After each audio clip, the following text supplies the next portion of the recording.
bowing Bishops, your right fielder, number 5, Malachi Hayes. So I was mentioning about Javi last night. In Game 2, which was Wesleyan's first win of 2025. He was 1 for 2, had an RBI. Also walked twice, so he's going to take strike one. Ooh, a little high call there. On the mound for Lebanon Valley this morning, Jaden Click Jr. from Mount Jackson, Virginia. Went to Stonewall Jackson, Business Administration major. Making his first start of 2025. Here's the pitch. Hayes slaps it bat side, but I believe it's going to get foul, and it will.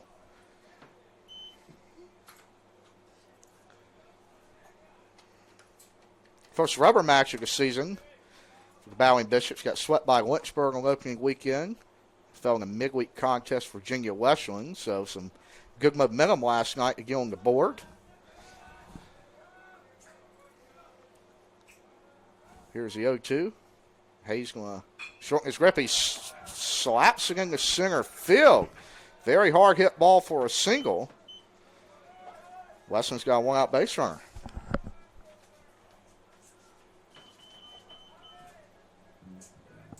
Stepping in for the Bowling Bishops, the first baseman, number 15, Jackson Hobbs. Brings up Jackson Hobbs to the plate now.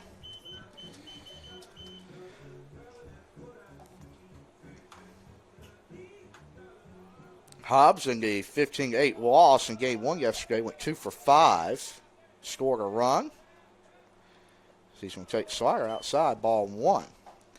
Game 2 last night, he actually had 3 RBIs, a bases clearing hit, and also drew a walk. It was a big hit in this game. Kind of broke the ball game open in the middle innings for the Bowling Bishops. 1-0 to Hobbs. Fires in there.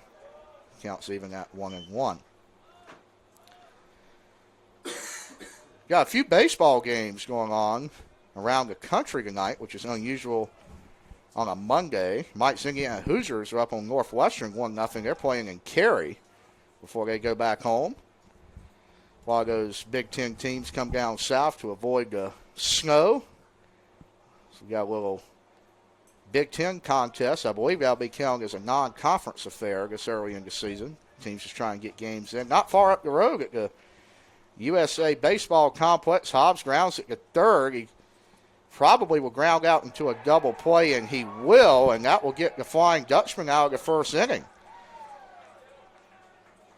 Lebanon Valley's going to lead this from 1-0 as Jaden Click gets out of the first. We'll be right back after a message from Flow Sports.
Cameron Wetzel Leading off the top of the second for Lebanon Valley. A big 2-out rally for the Flying Dutchman. Drake Hopgood got 2 straight outs. The Flying Dutchman responding as he's going to hammer one down the line. It's just going to be foul by a hair. No real argument from Jonas Fesker down there at third base.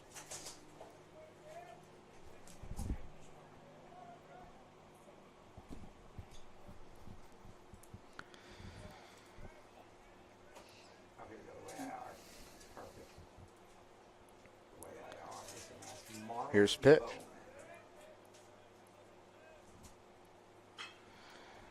He hammers that one in the left, but there's Marlon Bowen. Nice over-the-shoulder grab for out number 1 here in the second.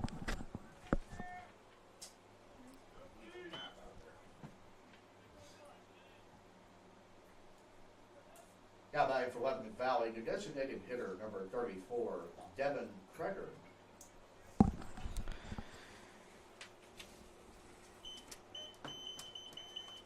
Speaking of Jonas Fesker down there at third base, he was actually the head coach of the Flying Dutchman when they came down in 2023 for the Rocky Mount Regional. He actually coached 4 players a year ago who were recognized as all-conference selections.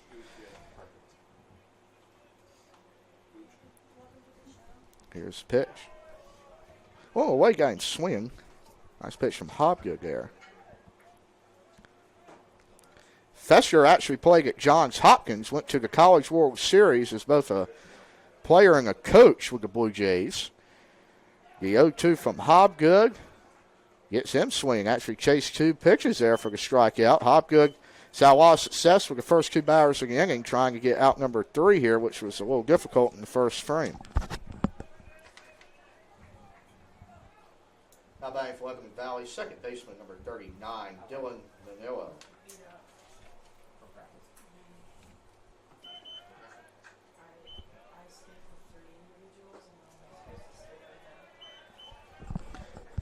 Dylan Manillo steps in for the Flying Dutchman.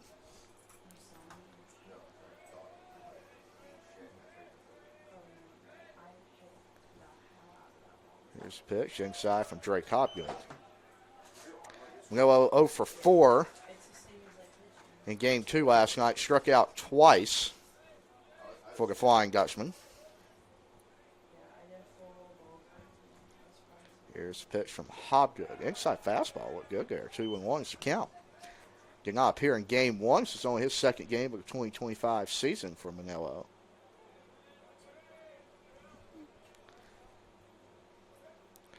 This pitch. Ball's low. Valley Bishops actually in the first game yesterday. Gave up an unfortunate 7 spot. Tied 8-8 at the top of the ninth. Kim Walker hit 3 batters he faced. And Wesleyan allowed 6 straight free bases. Kind of a theme against Lynchburg as well in game 3. But the first 2 days for the Bishop's pitching staff overall has looked pretty good as Hopgood fires one way up and in there. And there's a 2-out walk. It's very deadly.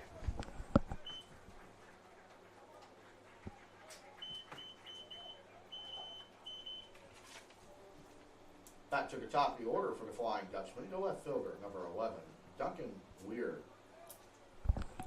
Brings Lebanon Valley back to the top of the order, and Duncan Weir.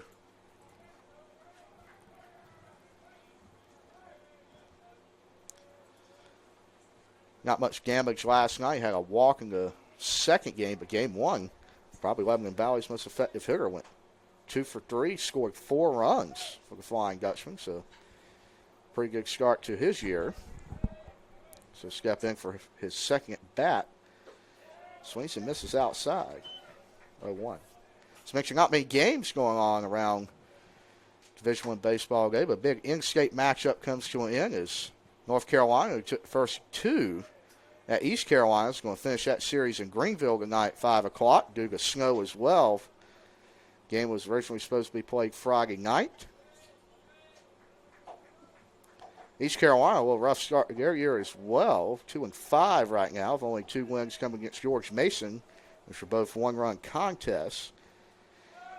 Runner on the move. Jones fires a one hopper to Nance. Unsuccessful.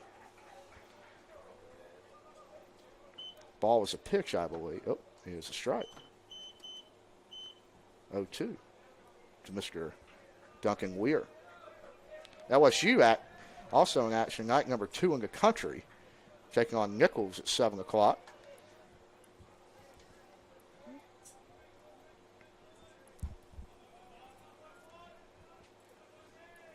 Here's the 0-2 from Drake Hobgood. Fires at the second. Javi is there. Gets under it. Throws it to Jackson Hobbs for the final out of the second. Hobgood gets out of that one with no damage. Bowling Bishop's coming up. Bottom of the second.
Back here in the bottom of the second inning from Bauer Field, Jacob Trivett steps in for his first at bat this late morning. Gets a slider. That ball is very deep. It might be out of here, and it is. Trivett hammers it to left center. Bowling Bishop's on the board. Home run. Bowling Bishop's at number 20, Jacob Trivett. That's his second of the season.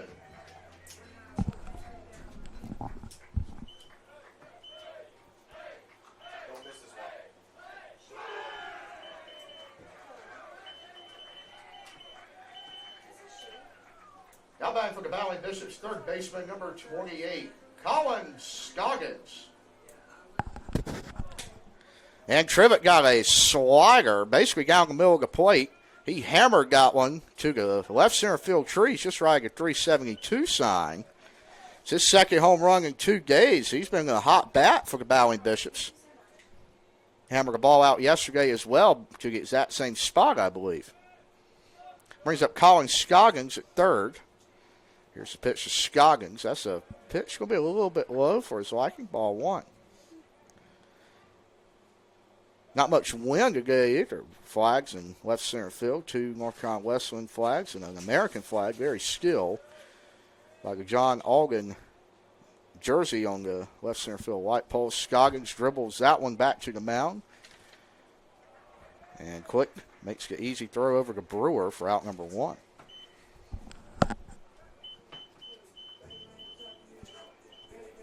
Stepping in for the Bowling Bishops, good catcher number 46, Seth Jones.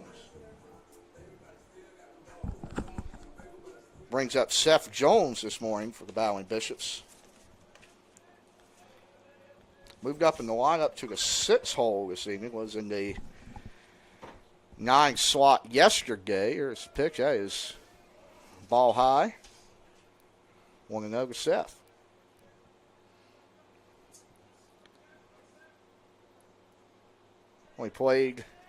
Only caught the first game yesterday for Wesleyan. He was 0 for 3.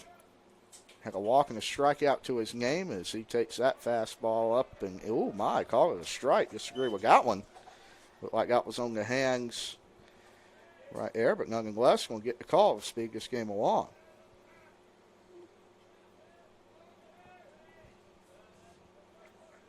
This pitch from, and maybe a makeup call there. 2-1.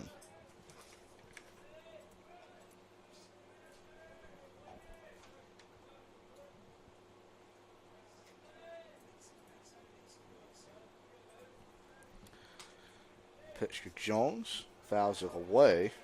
2-2. This morning we were actually treated to new rankings by D1 Baseball. D3 Baseballs comes out a day later.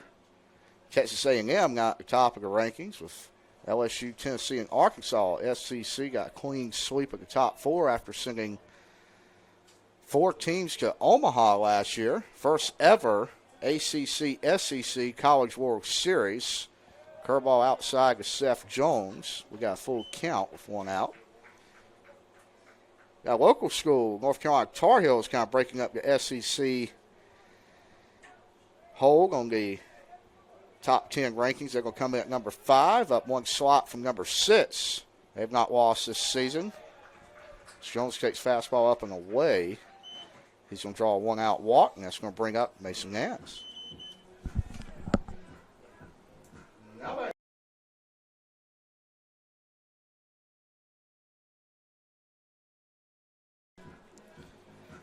What? ACC representatives in the poll as well. Wake Forest coming in at number 12 in the country. And the Duke Blue Devils actually falling to 17. They've had a rough start to their year, falling to Cincinnati 2 out of 3, and Cornell this past weekend. That's the batter for Wesleyan. Swings over a curveball. The ball is a strikes.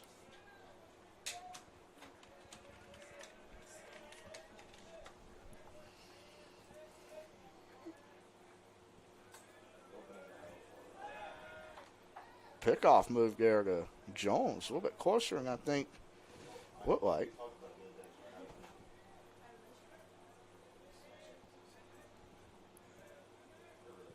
Going around the D3 scoreboard this morning, we've got a couple of ranked teams in action. Pickoff first in the Lavelle. We're still playing in the D3 Classic in Greensboro. Got a big matchup. Number 9 Lynchburg, who just visited here on opening weekend. They're going to take on Denison in the top 10 matchup at 12 o'clock at the High Point Rocker Stadium. Nance dribbles it to second, and that was perfectly placed there by Dylan Melillo. Really absolutely nothing Nance could do about that. Runner took off, hit right to the base. Wesleyan's retired in the second. We're going to head to the top of the third inning in a 1-1 ball game. We'll be right back after a message from Flow Sports.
Welcome back, baseball fans. Top of the third inning here.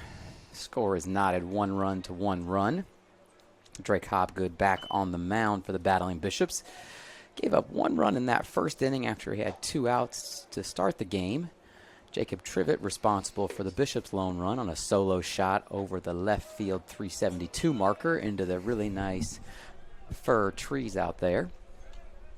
Counts even here, 2-2. Bay, can you give us a score on my Indiana Hoosier baseball team? 1-0 over Northwestern. Beautiful. Early innings, yes.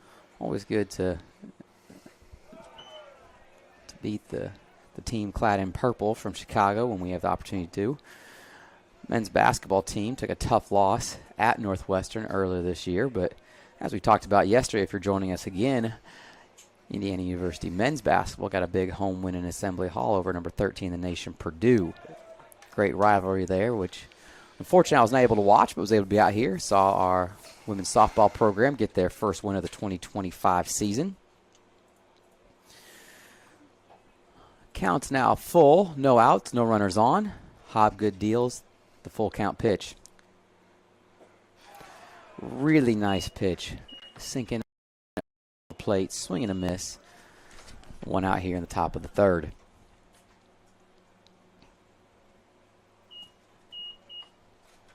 A bang for the Flying Dutchman. Good catcher, number 20, Jace Fetterman. Jace Fetterman, catcher for Lebanon Valley, steps to the plate. I believe he had a single in the first half that drove in a run. 1 RBI, 1 for 1 at the plate. Talking about Northwestern baseball on a 2-game winning streak, Mike, as that ball is Hit over to Javi. That's out number 2. Hit sharply. Javi didn't have to move, though, right at him. Good job by Coach Zach Lyon, positioning Javi right where he needed to be. Now bang for the Flying Dutchman, the first baseman, number 32, Logan Brewer.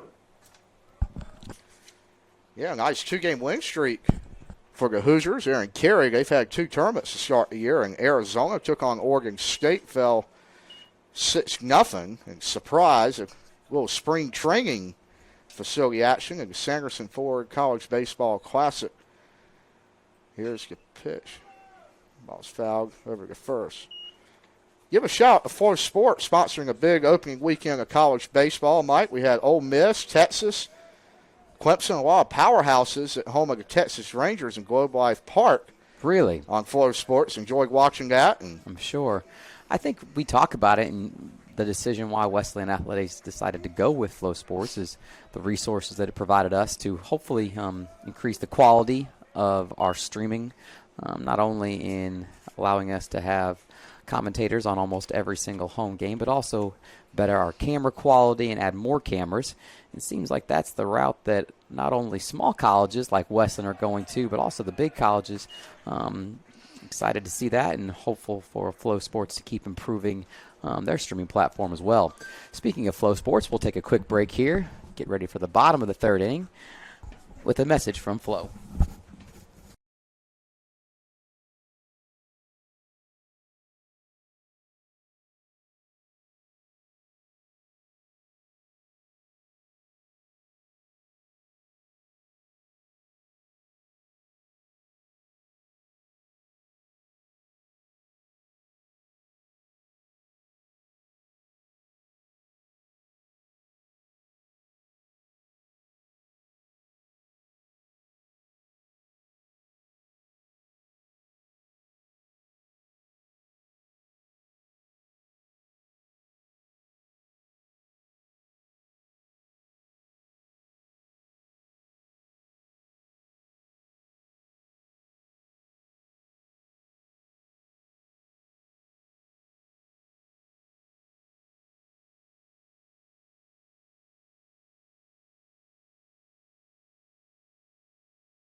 Back in the bottom half of the third inning here, tied game. Pretty good pitcher's duel outside of a little two-out action from Lebanon Valley in the top of the first, thanks to some free bases. Again, Jacob Trivet hammered the ball over the left center field tree. He's going back to that Shriners Children's College Showdown that Flow Sports was happy to cover in Arlington, Texas, as Bowen is going to fly that ball to right.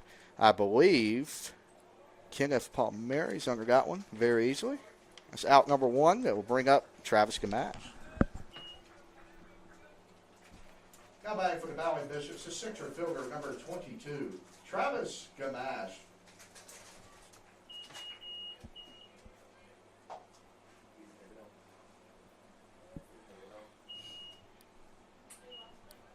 Brings up Travis Gamache here.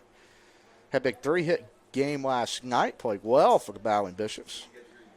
Placing Drifton Paget. Last two center fielders for Wesleyan came from the Nash County area.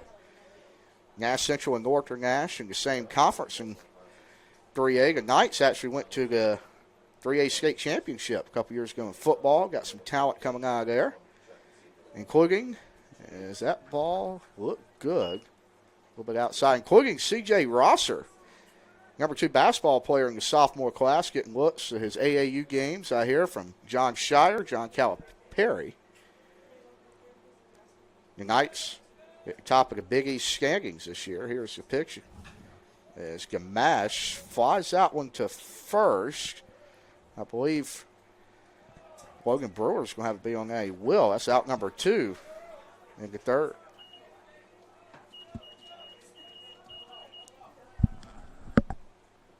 Back to the top of the order for the Valley Bishops, the second baseman, number 21, Javier Quintana.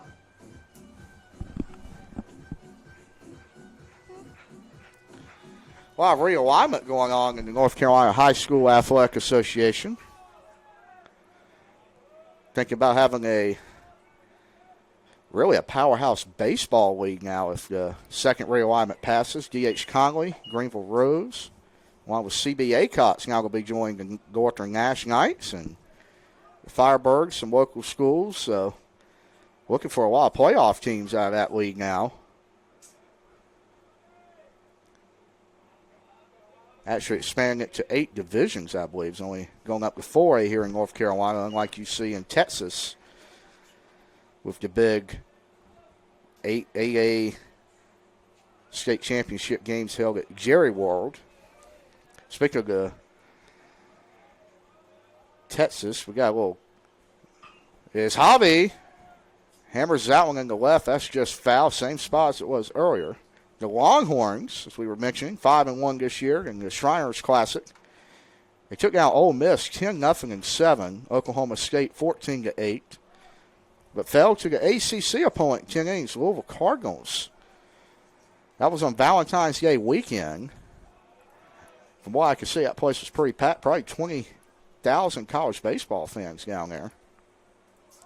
Speaking of the Cardinals, always a threat to host the ACC as Javi takes the ball outside. Evens count 2-2. Louisville's only lost one game to Oklahoma State in the Shriners Classic. And now in Louisville, got a little series with Western Michigan. They're going to play game 3 today, looking to go for the sweep.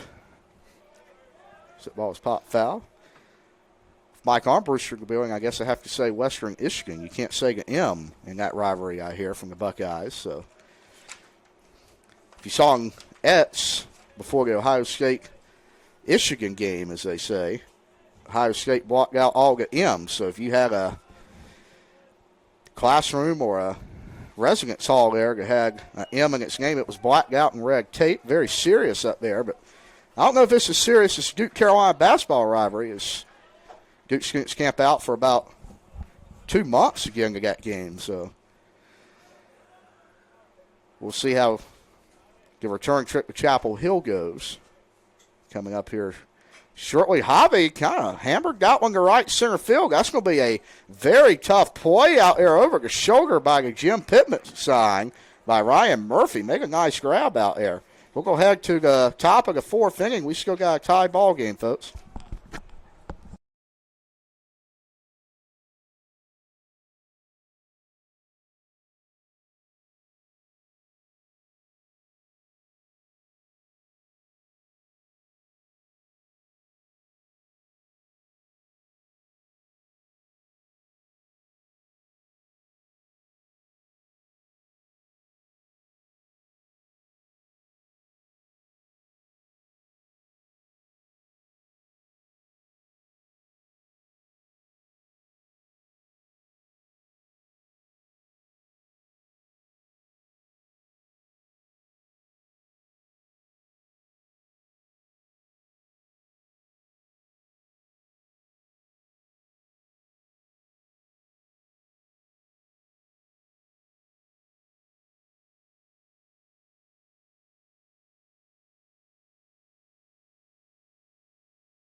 Back here, top of the fourth, Ryan Murphy steps in for Lebanon Valley.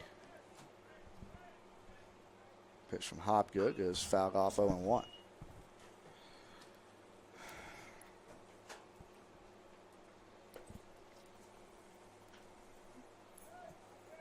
Murphy had a hit his first time up against Hopgood. Here's the 0-1. Fires it low, 1 ball, 1 strike. Hopgood so far today, 3 hits, 1 earned run, a walk, and 4 strikeouts. Pretty busy day for him. But not a lot of runs on the scoreboard to show for it, really on either side. So Hopgood fires a 1-1. That ball is on the outside corner. 1 ball, 2 strike count.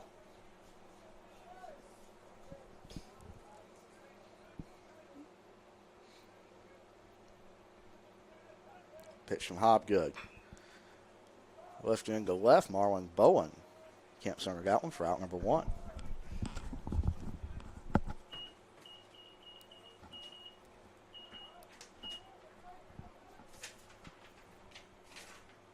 Now batting for the Flying Dutchman, the shortstop, number 13, Owen Berry.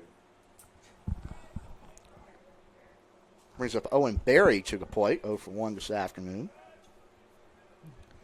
Speaking of a busy week on campus, baseball team got a busy week as well. We're going to be right back here in less than 48 hours. So Hampton Sydney Tigers coming here Wednesday afternoon for a midweek contest, second one of the year. The ball is low, 1 ball, 1 strike. Also against the ODAC is Virginia Wesleyan came in here, took down the Bishops in their season opener this past week. Here's the pitch. Hopgood high fastball. Strike 2. Big series this weekend down in LaGrange, Georgia for the Bowling Bishops. They'll take on LaGrange in a 3-game set. Pretty long 6.5-hour drive. Just past Atlanta, Georgia, not too far from Auburn, Alabama. So that used to be a big USA South series back in the day. Hobbs to Hopgood. That ball is dropped. That's a tough play there. Believe he came off the bag a little prematurely. Runner on first.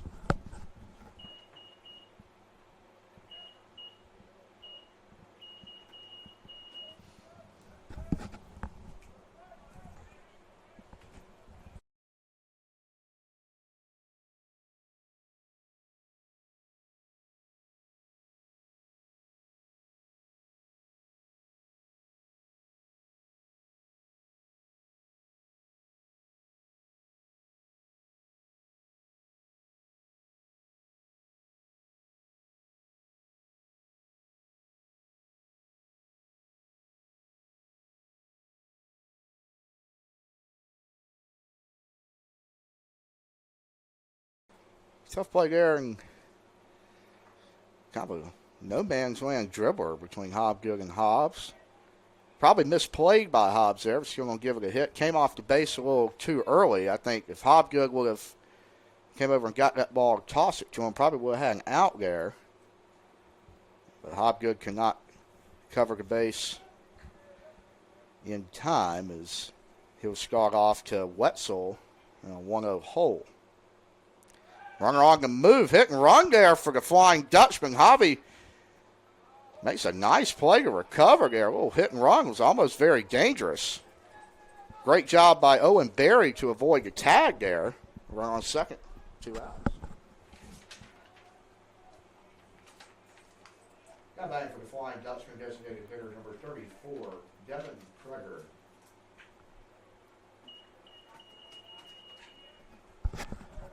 Kreger steps in, trying to give Lebanon Valley an advantage in this ball game here in the fourth.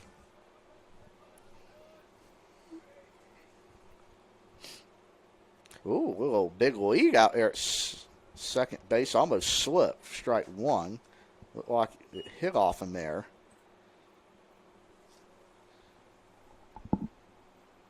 Zach Smith out front of the dugout. Will not come out. He was very busy last night. Long day yesterday, almost 7.5 hours of baseball here at Bauer Field into the late hours of the night.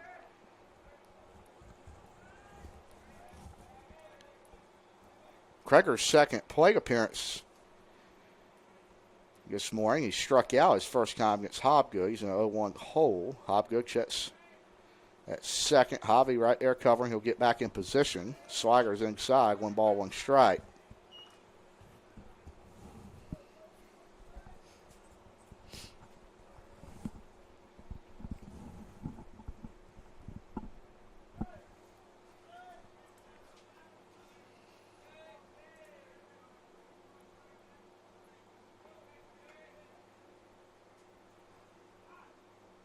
Very late time there, and that's going to be a pitch clock violation on Hobgood.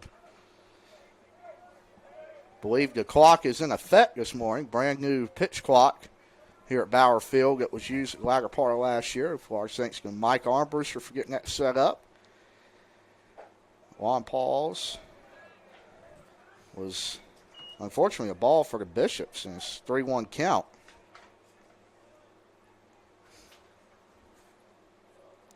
Big part of the pace of play initiative for Major League Baseball, trying to get, as we mentioned earlier, more people in seats and more revenue money as that ball is flied to Marlon Bowen and right. He'll be there for out number 3. The pitch clock violation does not come back to haunt Mr. Hobgood. Will head to the middle of the 4th, 1-1. Who got a say? It's not bad.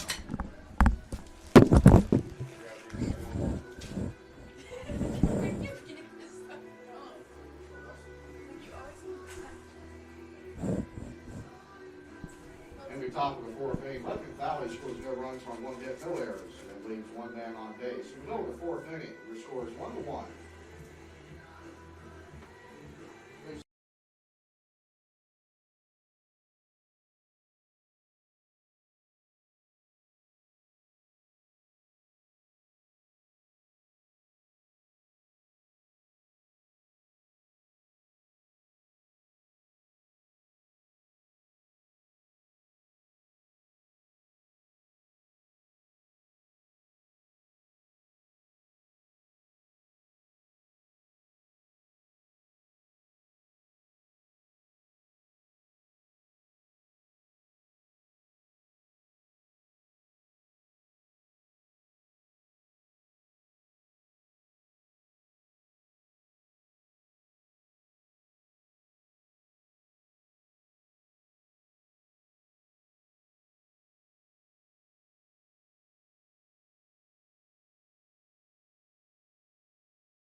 Here on top of, correction, the bottom of the 4th inning, Malachi Hayes stepping in for his second bag of ball game. Takes the ball low, 1-0.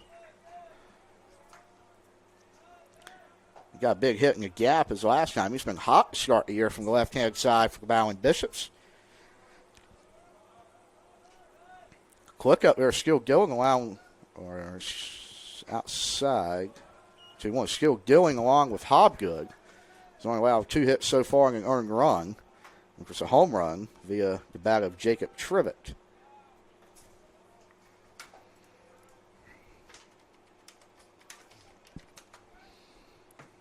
Pitch to Hayes. Umpire shakes his head no, outside. A little high as well. Talk about growing the game of baseball. ESPN and Major League Baseball, unfortunately, just ended their long-standing TV deal. Game's been on ESPN for really the past 40 years. As Hayes takes that one outside for a leadoff walk.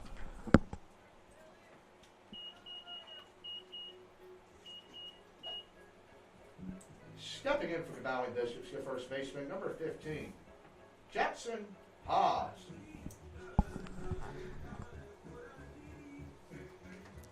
As mentioned, in 2025 will be the last year Major League Baseball will ever be streamed on ESPN. So they opted out of their 2026 through 2028 deal. ESPN paid Major League Baseball $550 million annually. However, Major League Baseball wanted a little more than that.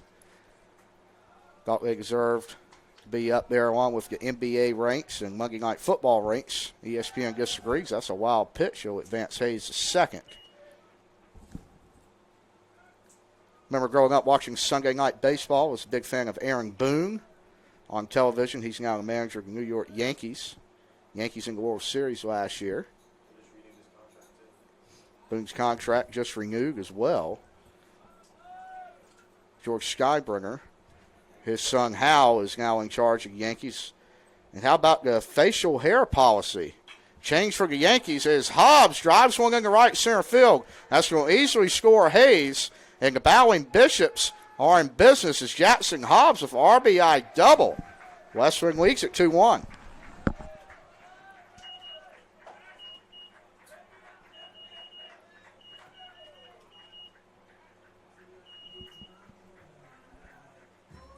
Now back for the Bowling Bishops.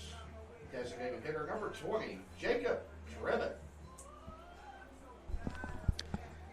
A tradition since the beginning of time for the Pinstripes. No facial hair allowed for the New York Yankees. That will now be changed. Clean-cut beards. And not really sure how that will be interpreted. If it's more of if it's clean-shaved or if it's looking good. Not sure how that will be interpreted by the Skyburners, but still a very big news story out of Major League Baseball.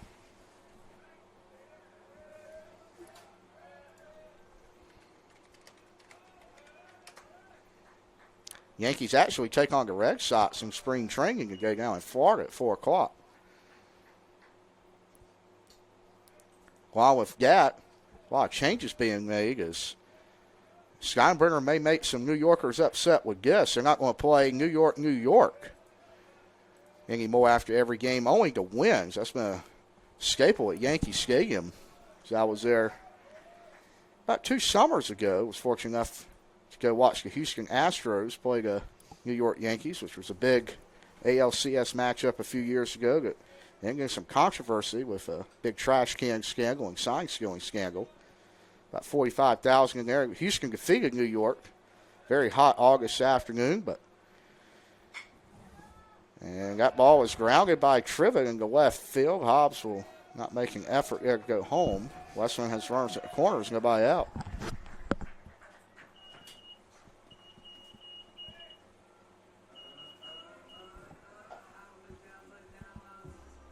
Now back for the Valley Bishops, the third baseman, number 28, Colin Scoggins. Brings up Scoggins now. He has a big RBI opportunity here. Did not get hit in his first play appearance, looking for his first RBI of the day and try to get Wesleyan a little insurance run here in the bottom half of the fourth. Actually been very fortunate in some of the major league parts I've been to watch some local prods pitch. That day was Carlos Rodon on the mound, former NC State Wolfpacker. Wolfpack and Elliot Avent, he used to be a volunteer assistant here at North Carolina Wesleyan, produced a lot of major league talent, including Trey Turner. He's now with the Philadelphia Phillies, longtime Washington National. Scoggins hits that one to short. They're going to throw it home. I believe Hobbs is going to be out there. He is. Now a great base running decision from Hobbs there for the first out of the inning.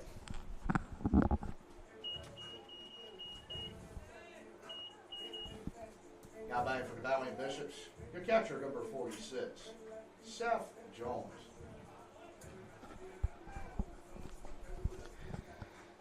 You always told they're on ground balls to the infield, especially runner on third, nobody out. You got to hold up on that. As the way that ball was positioned in the 5-6 hole, there was really no chance of a double play. So worst that could happen was runners on second, third with one out as Seth Jones steps in. Good dirt ball read out there. As that will have Seth Jones ahead, 1 ball, no strikes.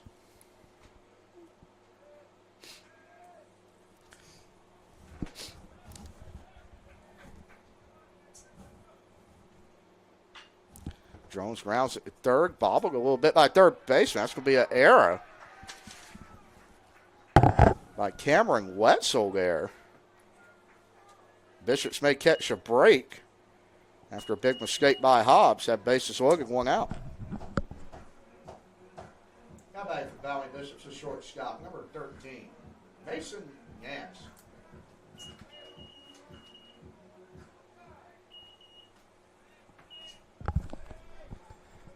Big opportunity for Nance here.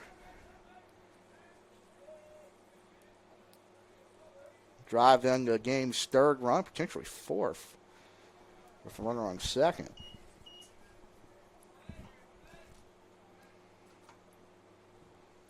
First error of the ball game. See if that comes back to bite the Flying Dutchman.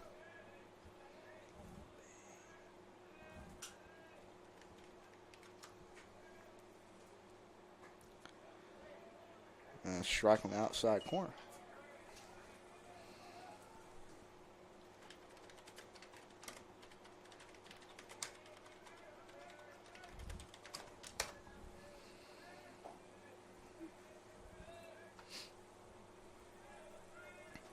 It's a 1-1 to Nance. Like a slider outside, 2-1. He's ahead in the count. Speaking of Elliott Avent, he was probably one of the most memorable games in the history of the ACC, along with Carlos Rodon and Trey Turner in 2013. Not sure if many remember that. In Durham, where the ACC tournament is back at this year. Great to be close to home. Hopefully a lot of Bowling Bishops can get out and support that great tournament. Brings a lot of revenue to Durham. 2013 is the longest ACC tournament game ever. Also had the highest attendance ever in Muskega, North Carolina. 11,392 stayed about 2 o'clock in the morning to watch that game as Carolina defeated NC State 2-1 in the semifinals.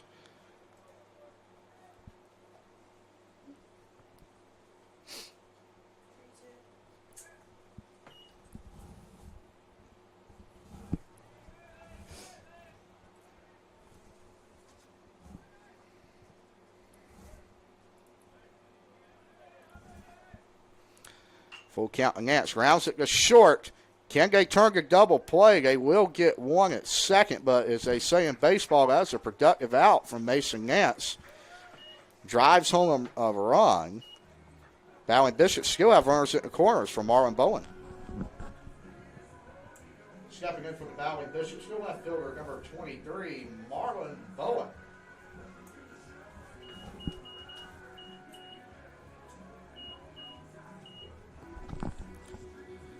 Have a mound visit here from the Flying Dutchman. Maybe to settle Click down a little bit. Not really been his fault. Error at third, and again, infield hit there, or excuse me, a fielder's choice. He's kept the ball in the infield. He's actually pitched pretty well, only 4 hits. A little tough break, but that's the way baseball goes sometimes. Back to that 2013 game in Durham, Carolina won 59 games that year. Actually went to the College World Series, where the two would rematch. In the opening game in Omaha at the pretty new Tiki Ameritrade Park back then, they made the switch from Rosenblatt Stadium. Final year was 2010. Carolina fell to NC State and Elliott Avent. So how about that? College World Series matchup. We've had 2 former Bowling Bishop coaches, and Mike Fox and Elliott Avent square off out there. Carolina will go on to split with the Wolfpack. They got a 7-0 win a few days later, but fell to LSU to be eliminated.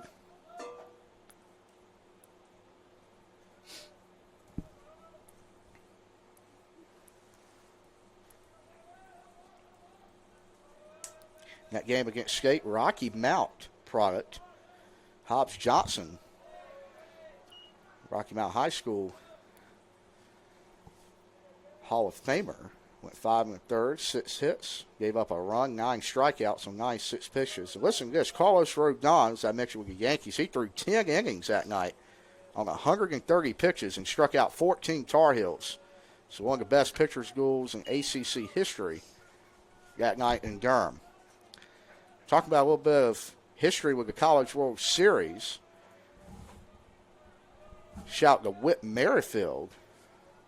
He's bounced around a little bit. He was a longtime Kansas City Royal.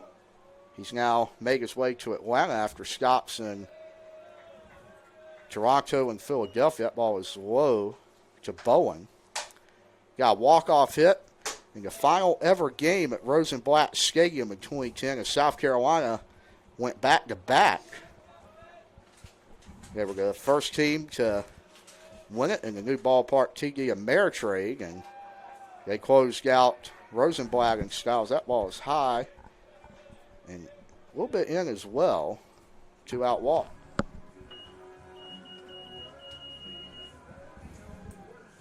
Stepping in for the Valley Bishop, center fielder number 22, Travis Gamache. Brings up Travis Gamache here. 2 outs, trying to improve on that 3-hit ball game yesterday for Wesleyan. See if he can break this game open with the bases loaded. Ball's outside, 1-0. Got a right-hander in the Lebanon Valley bullpen doing a little stretching and light tossing. Might see a pitching change if Gamache is able to get hit here.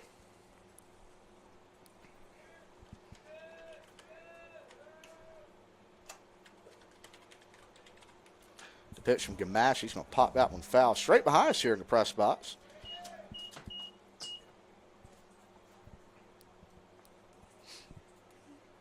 A little bit of history on the College World Series. Actually, it was not always held in Omaha.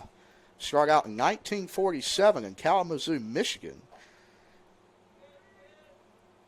And it was moved to Wichita, Kansas in 1948 for the first 2 editions of that College World Series, which now we have 2 World Series. You got the Women's College World Series in Oklahoma City, which is always tribute to the Sooners, who are always on top of the college softball landscape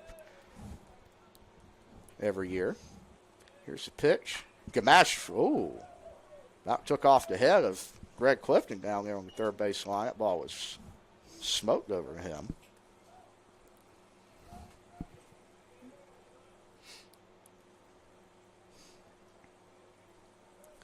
And actually got format of the College World Series has not changed since 1947. 8 teams divided into 2 4-team brackets. So really when you win the national championship, you have to go through the regionals, 4 teams, double elimination. And then you have a best of 3 super regional. You have to do it all over again in the World Series. Gamache is going to take strike 3 down the middle with the bases loaded. But the Bishops should strike for 2. We're going to come back in the 5th with a little more history on the College World Series and Mr. Johnny Rosenblatt. And get ready for the trivia question coming your way a little later today. We'll be right back from Flow Sports.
Back here for top of the 5th inning.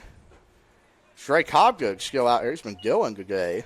Only 1 run allowed. Much better start than opening day for young man. Very nice bounce back job from junior from Henderson, North Carolina. Here's the 1-0. Hitting the right. A little line drive there. Malachi Hayes gets that one, no problem, 1 out. Freshman Malachi Hayes has really been productive for the Bishops here in the early goings of his freshman season. Plate and in right field. Talk about him having some really, really big shoes to fill. UNC Chapel Hill player now used to stand out there. Tyson Bass. The Wesleyan home run king as well. Absolutely. But it's been really, really good to watch a very talented freshman fill that position, and excited for his career, not only this year, but in the years to come. So I mentioned before the break, we're going to have a second edition of our baseball trivia. As that ball is roped into left by Duncan Weir for a 1-out single. I want to give a shout to Miss Doris May for being our winner last night. Absolutely. I'm sure Doris is pumped about having season passes next year, 2025, 2026, for the entire year. All Wesleyan athletic events for free that are going to be hosted here on our campus, from football to men's and women's soccer, volleyball, all the way to men's and women's basketball, and then next spring, baseball, softball, and our women's lacrosse teams matches. Right. Question last night was, what was the longest game in Division III baseball history? That was in 1989 as Paul Mary bunts out on the Hobgood. Little low throw. Very nice scoop by Jackson Hobbs there. Heck of a job by Jackson picking that thing off the dirt. I think Hobgood rushed to throw a little bit there, but was still able to get you out.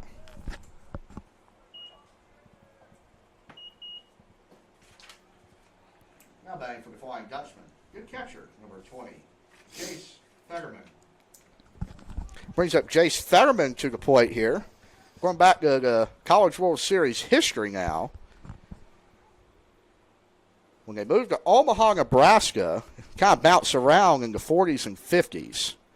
Mr. Johnny Rosenblatt had the idea, hey, let's bring minor league baseball to Omaha, Nebraska.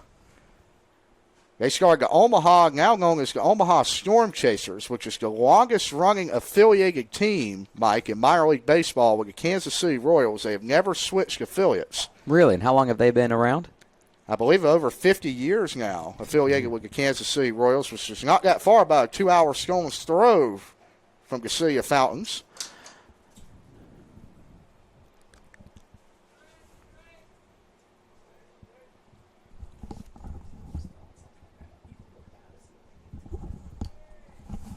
A little bit of a meeting of the minds, it seemed, between the batter and the head coach down there on the third baseline. Not exactly sure what was being told, but Jones can't squeeze that one. Great job by Seth to go get that ball after it squirted out of his glove. High and outside there. Drake Hobgood missed the zone pretty wide there. 2 outs here in the bottom of the 5th inning. Weston looking to get out of this unscathed. Bit of the same situation we saw on the top of the 1st inning, wasn't it? That's right. Which has been a theme all season against Caballion Bishops. Getting 2 quick outs. Lynchburg did the same. Believe in Game 3 scored every run with 2 outs. That ball is hammered into right center field there by Jace Fetterman, and that will bring the Flying Dutchman within 1, Mr. Mike, as Duncan Weir's going to come around to score. Absolutely, just a replay, deja vu of top inning number 1. Number 32 for Lebanon Valley steps into the plate. Stepping in for the Flying Dutchman, the first baseman, number 32, Logan Brewer. 2 lefty hitters back-to-back for Lebanon Valley. Seems like there are 2 power hitters as well. Number 20 and number 32 back-to-back. Very good left-handed size bat in this lineup. So you're probably wondering, when did the College World Series move to Omaha? So they went back in the 60s to Kalamazoo, Michigan, where the Duke Blue Devils made their only College World Series appearance. That ball was in the 3-4 hole to Hayes out there, and after hit. Johnny Rosenblatt in 1971 was able to bring the College World Series to Omaha, and for his efforts in building a stadium which also housed the Omaha Storm Chasers. They named the ballpark after him, as now those two have split, and the Storm Chasers are located a little bit outside of Omaha now. How about for the Flying Dutchman? Center fielder number 3, Ryan Murphy. Runners on first and second for the Flying Dutchman. 2 outs here in the top of the fifth. Already tallied 1 run on a base hit single into right field. Pitch from Hobgood. I think he's going to get out of this inning with a pop fly to Hobbs. Only 1 run of damage done. We are halfway home here from Bauer Field. Wesleyan leads at 3-2. We're going to have a quick word from Flow Sports. We'll come back with the Bishops in the bottom of the fifth.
Back here for final half of this ball game.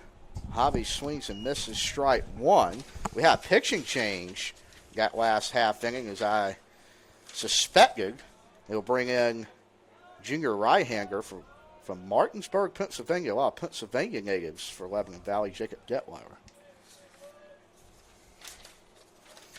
His second pitch of the day to Javi. So he's going to ground it to short. Should be a routine play, 6-3 for the out.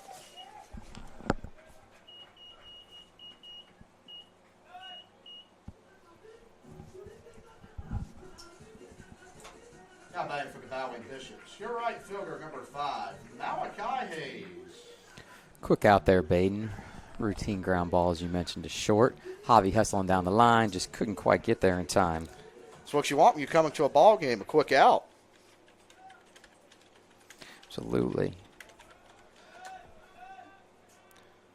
Again, folks, we got trivia coming up in the 7th inning. Again, we'll go open up to all platforms today.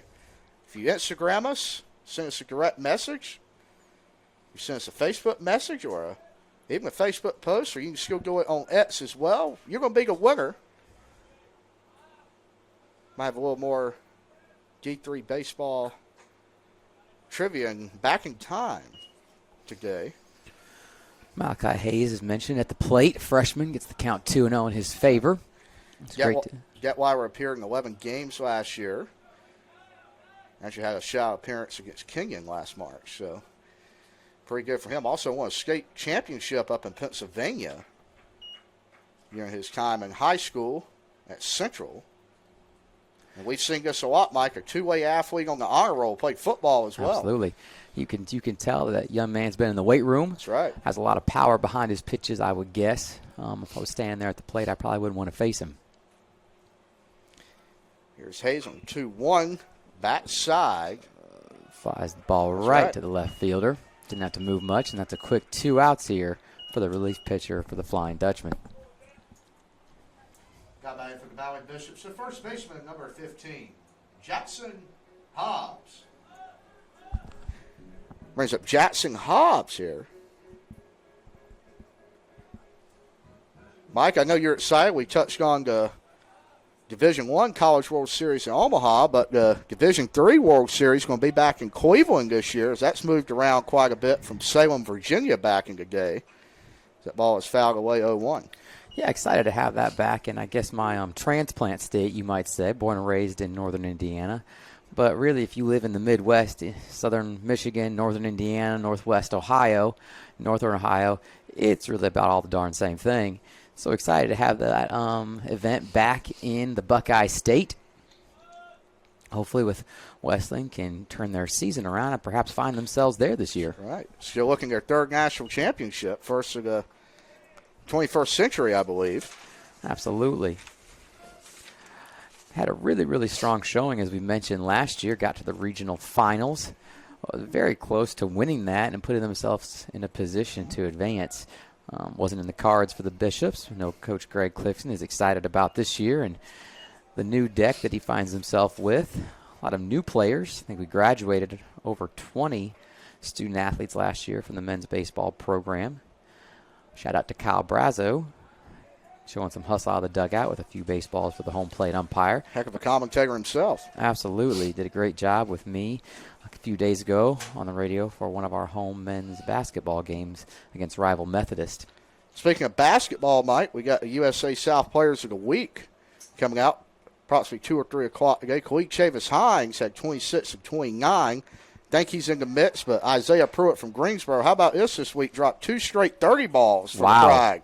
They're getting hot heading into the USA South tournament. It's nice to see those teams that have struggled early on and really even into the mid part of the season start to figure it out. I know that there was a coaching change very, very late at Greensboro, but appreciated what that coach there, the new head coach, is doing.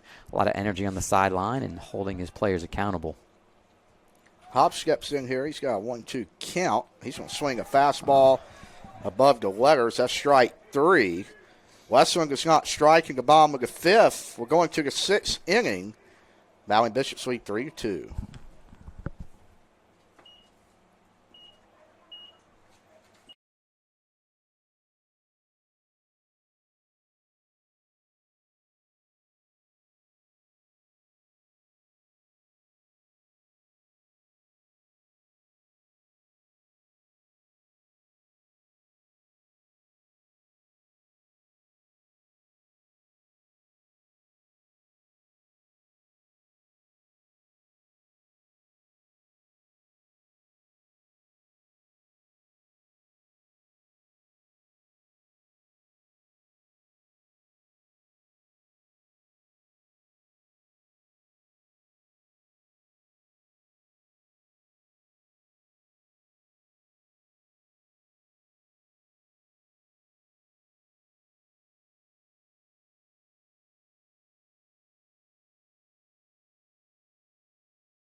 Back here for the 6th inning, 1 inning away from our trivia. Last night's question, longest Division III national championship game ever. Mike, the Bishops were in that. 1989, Mike Fox's national title here in Rocky Mount went 13 innings, 4 hours and 26 minutes over Cal State Stanislaus. Wow.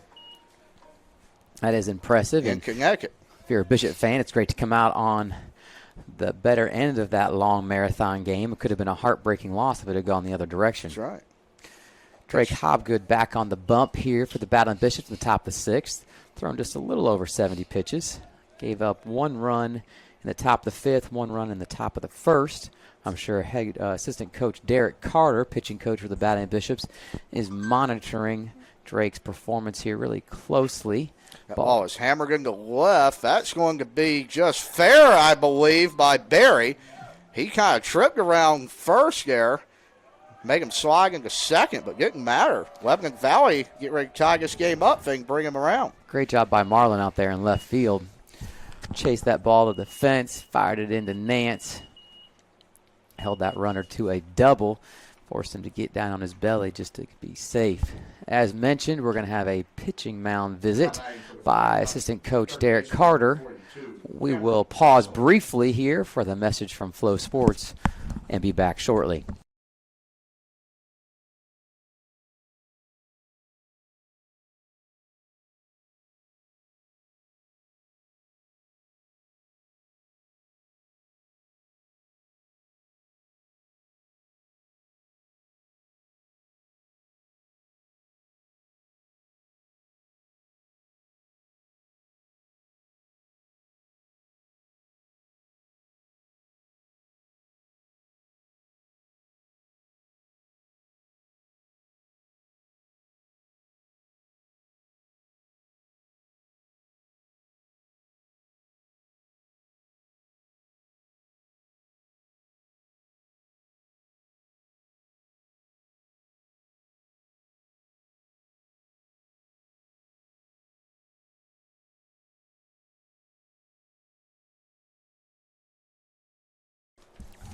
Back after pitching coach Derek Carter made a pitching mound visit out with Drake Hobgood. Trying to get some time for Gavin Weinstock. New York warming up, Garner Webb transfer. How about Derek Carter, Mike? Back-to-back USA South Pitcher of the Year here at Wesleyan during his tenure. Hobgood fakes the pickoff. That's his first get back. The next one will be a ball. Baden, remind me of the rule here. Does he have to make a throw 2 second? Correct. If he makes a throw, that does not count. He did not. However, there is some loose interpretation on that. They step off for, you see, for about 4 or 5 seconds. Again, they fire it over there. It doesn't count, so it kind of depends on the umpire. Ball is roped to Scoggins. Wow. Makes a heck of a play there. Great job by Wetzel to get back to the bag on that as well. Very fortunate for NC Wesleyan to have Scoggins standing right there. Quick reflexes. Now batting for the Flying Dutchman, designated hitter number 34. DH here with some really good power for the Flying Dutchman. Stepping to the plate, Drake Hobgood, 1 out. Runner on second, delivers the 0-0 pitch. Pitch a strike. Getting up, we got 80 pitch mark in this game, so Wesleyan's going to have to rely on the bullpen to probably close this one out. Yeah, as we mentioned, Gavin Weinstock there getting loose in case he might be needed here in the top of the 6th inning. 3-2 game in favor of the Battling Bishops. Kreger trying to improve upon his strikeout earlier in the game. That curveball is high, evens the count at 1-1. 8 hits for the Flying Dutchman, 4 for the Bishops. Pretty good defense all around this game so far. Only 1 error for the Dutchman. Mike, we touched on Wesleyan basketball a little bit earlier, kind of tying it into your home state of Indiana. He's a Hoosier at heart, folks, Hoosier I believe, at heart, born and raised. Over the Buckeyes. Yes, Buckeye transplant, Hoosier at heart. Doesn't mean that I was not real excited with my wife, who is a Ohio State native, for the big Ohio State NCAA football championship they just secured last month. It was great to see Ryan Day and some of those kids that have been there for a long time. As it looks like we have another pitch clock violation. Is that correct, Baden? That is correct. 2-2. That's his second of the game. Did not buy him the last time. But, Mike, your Hoosier State, Fort Wayne, Indiana, hosting the D3 Final Four. We've seen 2 OGAT schools, Hampton-Sydney, who's going to come here and play us in baseball Wednesday. The Guilford Quakers, who we faced in basketball earlier this year, was supposed to open with them on the diamond. Snow had other plans. Absolutely. It was great there in the War Memorial Coliseum in Fort Wayne, Indiana. How about 2 years ago, Wesleyan alum Isaiah Lewis was in the D3 All-Star game. We got a conversation again here. Not sure exactly what this is about. Not sure either. It seems like there is some confusion between the both umpires on Drake Hobgood's step off of that rubber. Right. It seems like both coaches are in agreement with the umpires, and the umpires agree with each other as we get back to action here. So I was mentioning, great venue, the War Memorial Coliseum, the Fort Wayne Mad Ants, the NBA Indiana Pacer G League affiliate, competes there as well. And I was actually able to go to the very first Division III Final Four held there at the War Memorial Coliseum. It was a great atmosphere. They bring a big curtain down and block off half of the stadium on the far side, half the Coliseum, and it gets full. Great atmosphere for Division III basketball. It really gives it a big-time feel. I got to say, I really enjoy what they do on the women's side in Division III. That ball is going to be a tough play. It's going to probably fall to Bowen. We're going to have a play at the plate. They hold him up at the last second. He would have been out by a mile. Absolutely. Great job by Jonas Fester there, third base coach, holding up Barry. Great job. Trying to tie this game up, Mike. Great throw by Marlon Bowen there. As you mentioned, if the base runner kept on going, had him dead to rights. Now back for the Flying Dutchman, second baseman number 39, Dylan Manillo. Tying run on third for the Flying Dutchman. Leading run on first base. Runners at the corners. Still just one out here. If you're a Battling Bishop fan, maybe they can get something on the ground, turn a double play, and get themselves out of this inning unscathed. But the Dutchmen are knocking on that door. Very competitive series here, and that ball is outside 1-1. Again, mentioned a rubber match today. I'm not sure if Hobgood's give up a run here. You might see a call to the bullpen from Garrett Carter to bring in Weinstock. As mentioned, Hobgood's getting up there at that 85 pitch mark in this game, Mike. Yeah, generally you see your starting pitcher being able to go in that 90. Pick off the very dangerous. Gets by Scoggins on the pickoff, and that will tie this game up. What a way to even it. Yep. Well, bat pick there. You don't see that every day. It comes back to bite the Bishops. Runner advances from first to second, putting that leading run in scoring position here. Perhaps you'll see Derek Carter now exit the dugout, but with nothing imminent, no runner on third base, perhaps he lets Hobgood deal here. First error of the game for Wesleyan. Actually pretty clean so far Absolutely, today. Made clean. 6 last night, but still was able to come away with a win. Here's the 1-0. They're going to bunt. A little interesting decision there with one out, especially with the bad pickoff throws. Hobgood's a little rattled at 2-0. Taking his time on the mound. Looks like he's got himself back composed.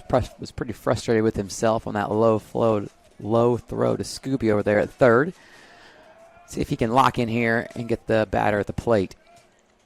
Here's Hobgood. They're going to bunt. Not a great bunt right back to him, and that will be a productive out. And that will bring Devin Kreger over to third. 90 feet away from taking the lead in this game are the Flying Dutchman. Great job there by Hobgood. Had to run nearly to the dirt in front of the home plate to corral that baseball. Made a really nice throw over to Hobbs. You can tell Jackson has played first base for many years at the college level. Deftly switched feet from left to right. That's right. As that throw was just a bit on the outside of the bag. Hobgood ready to deal here. The 0-0 pitch with the runner on third. Just a hair bit inside and low. Baseball family from Hobgood, Mike's got a younger brother currently in the high school ranks. A lot of pedigree in that family. As Hobgood's trying to hold this game even for 6. 2 on the count. Was able to have the opportunity to have him in my class, Drake in my class, a couple of years ago when he was a freshman. Great experience for me. Good kid, conscientious. Let's see if he can work himself out of this inning right here. Chopper like got Hobbs. That should be there as Weir can't get to the bag in time. Great hustle there. Go to the middle of the 6th inning, 3-3. We're going to discuss Professor Armbruster when we come back. Can't wait. After Appreciate a quick it. message from Flow Sports. Bye.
back here in the bottom of the sixth inning, we got a tie ball game, folks. 3-3, Lebanon Valley in the top half. Scored a run off of error. You don't want free bases. That's exactly what happens. Came back to bite the Bishop so far this season. Has 7-2 days here. As mentioned before, we hear Professor Armbruster. Mike, you want to talk a little bit about the classes you teach here at Wesleyan and some of the students, the student athletes you've had an opportunity to impact? Is that one of the pitches fouled away by Trivet? Absolutely, Baden. I think that was one thing that I really missed, the direct interaction with students, coming from a background of coaching where you get to interact with really student athletes in a face-to-face, very intimate setting, 15 to 30 young men and then young women in my background of career of coaching. Little squib hit to the second baseman. Trivet's going to try to hustle. What a barehanded wow, play there. Great Wow. job by the Lebanon Valley second baseman. Give it up to Dylan Manillo there. A little Sports Center play. One-handed, off-balance throw, first out of the inning. Now back for the Valley Bishops third baseman, number 28, Colin Scoggins. Heck of a play for the first out. A lot of big plays in this series. We've seen a couple Sports Center plays here early on this year, Mike. Absolutely, we have. Scoggins grounds out one to short. Barry will retire him, 6-3.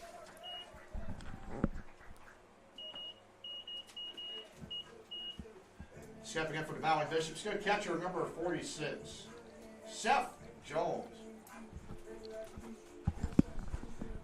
Looking around Bauer Field, a little bit sparse of a crowd compared to this weekend. A lot of people at work today, Mike. We're getting right to lunch hour, I believe. Some people get off at 1 o'clock here. Might see some students and faculty members come out to catch the final third of this ball game as Jones fouls off for the first strike at bat. I always enjoyed whether it was taking classes or teaching classes. You never wanted that 8 a.m. because a lot of people were still asleep, but you definitely didn't want to be there at 2 p.m. on a beautiful sunshiny day going to climb into the 60s. You could kind of hit that sweet spot of 11:20 to 1 o'clock. That would be great. Back to that conversation we had about the opportunity to teach here at North Carolina Wesleyan. I think the thing that I value most is just that interaction with students. Not that we don't have that opportunity in our current roles, you and I, but the number that we get to interact with is much smaller, maybe 4 or 5 on a daily basis.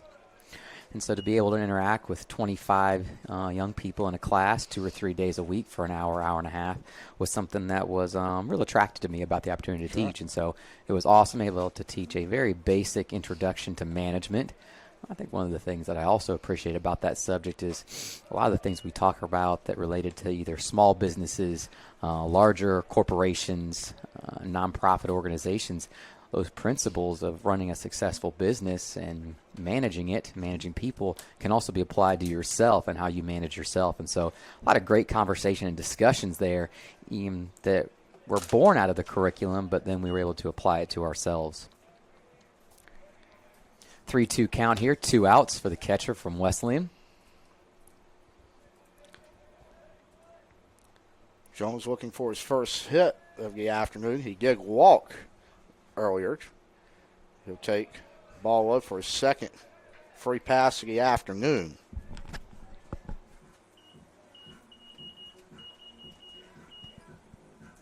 Stepping in for the Valley Bishops, the shortstop, number 13, Mason Nance. Take a look at the uniforms this afternoon on the field, Mike. A lot of Navy. Lebanon Valley kind of taking the mantra to Valley Bishops with the Navy pants. You see that a lot from Coach Greg Clifton. Got new set of uniforms past 2 years. Pretty sweet out there. I remember on a little win streak last year. I don't think they switched uniforms for about 18 games as Nance swings and misses strike one. Yeah, you talk about people in sports, whether that's student athletes, coaches, administrators, being a bit superstitious. It seems like stereotypically your baseball players and coaches are probably higher on that superstition scale than some other coaches. I was talking to Coach Trader over the weekend. Shout out to the women's basketball team for securing the number 3 seed in the USA South women's basketball conference tournament, and she said that if she loses in an outfit, she's not going to repeat that Wow. outfit. So she said there's some pants she really likes, and there's some shoes that she really likes. She's a bit of a sneakerhead that she just can't wear anymore because of that. So Does that go from season to season? As I will hold that thought as Nance flies it into center. great drive, but center fielder for Lebanon Valley was right there ready to. Not enough as Ryan Murphy, Camp Gunner got one. We're still tied after 6. We'll be right back from Flow Sports. And remember, topic of 7th inning, you know what that means. It's trivia time at Bauer Field.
Back here for the final 3 frames of this contest. We're going to have to hold that thought on the trivia question. Valley Bishops make a pitching change. Did not put in Gavin Weinscott. Decided to go with Justin McDonald, senior left-hander from Aiken, North Carolina.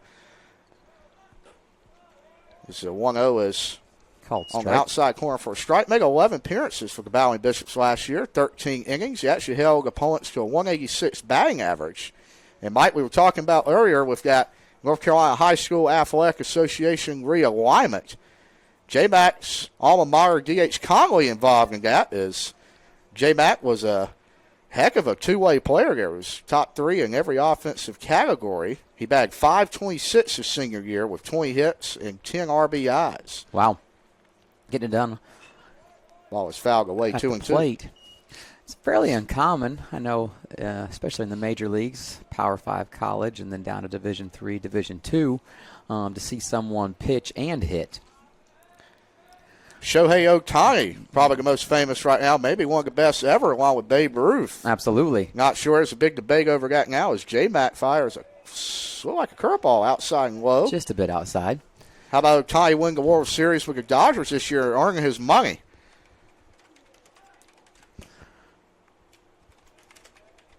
3-2 count. J-Mac's going to deal here. Pitch from McDonald. That is snibbled back. First base coach. Oh, he's got to make a play on that ball. Can't come up on it there, sir. Good effort nonetheless. Short hopped him there a little I bit, know. didn't it? He's a glove out there. And talk about Ohtani, Mike. He is no longer the highest paid player in baseball. Juan Soto just signed with the Mets. He was also in the World Series with the Yankees. 15 years, $765 million. That is a league-off walk. Not what you want to see there as they score about 23% of the time. Absolutely. I saw Soto in his first at bat, I believe, for the Mets hit a shot, right? Over the outfield fence, I believe. Believe so. A lot of money spent there, but it seems like at least at bat number 1, was earning his keep. Stepping in for Lebanon Valley, the catcher, number 20, Jace Fetterman. I think it's interesting when we talk about baseball and the pace of play initiative, how much onus is placed on the pitcher. But there are times I get concerned that the batters sometimes want to take a long time to go through some type of a cadence before they step into the batter's box.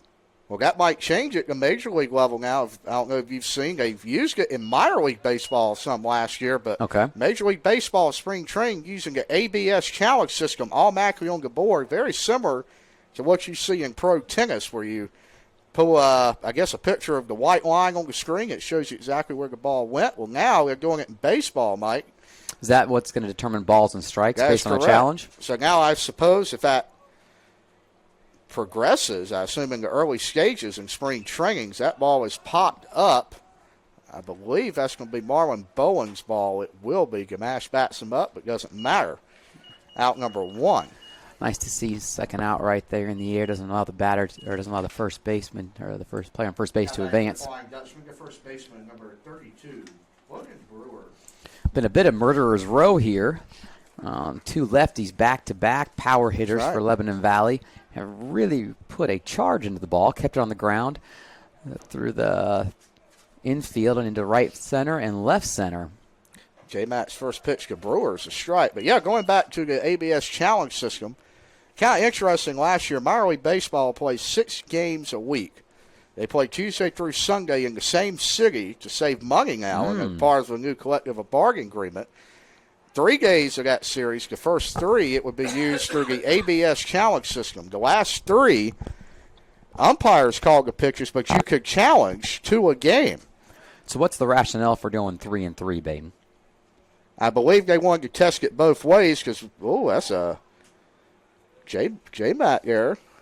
Almost got a pick-off. Some players do not like the all-match strike zone, as we've seen balls in the dirt called strikes. As pro level is still trying to perfect that system, but I believe the players actually getting care for it in minor league baseball. They like the umpires calling it, and again, in crucial situations with the ability to challenge. So we'll see if that is able to take off at the highest level.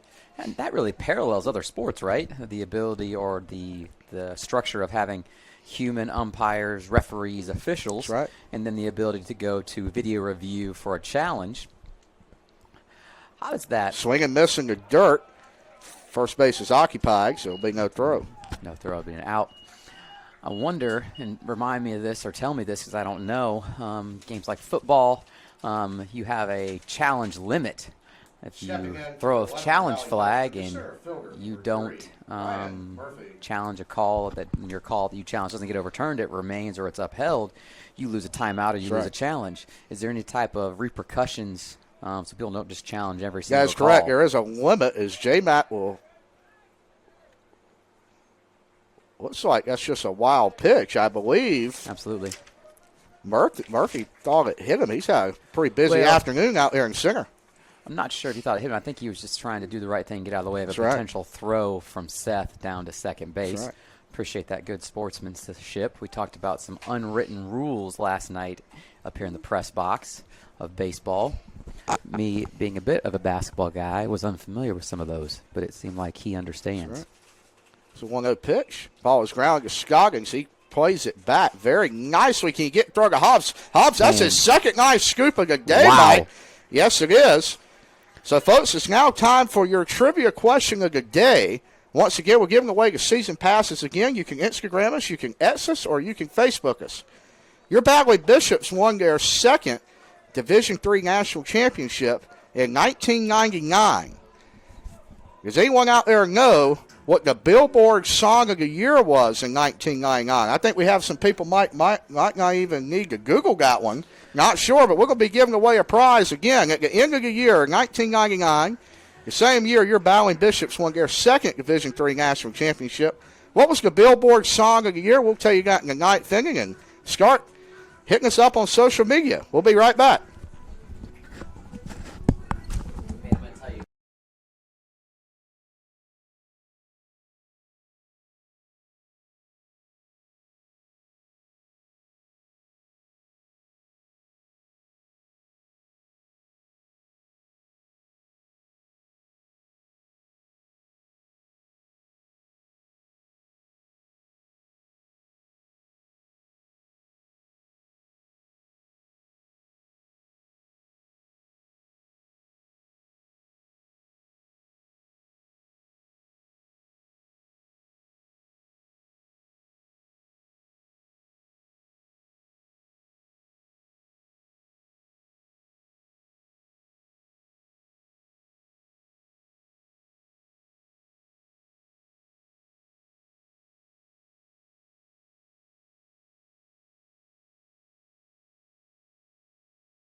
game up here from the press box, and I am a bit preoccupied, so I'm not sure what's going on. We just got through stretching here at Bauer Field, middle of the seventh inning. I know there are a lot of people out there trying to find a 1999 Song of the Year. Good year for the Bishops.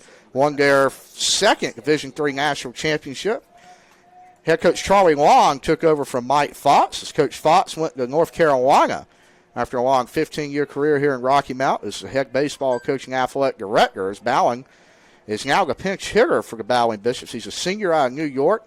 Not a lot of playing time in his career, but getting more at bats this season. Primary third baseman for Wesleyan. He's got a 1-2 hole he's got to dig out of here to try to get on base. Here's the 1-2. He swings and misses a fastball. That would have been a strike, up and out for the first out of the inning. And that's going to bring up Gamash, the center fielder for Wesleyan.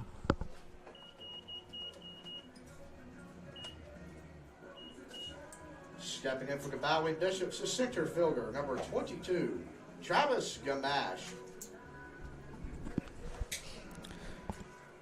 Gamash stepping in now.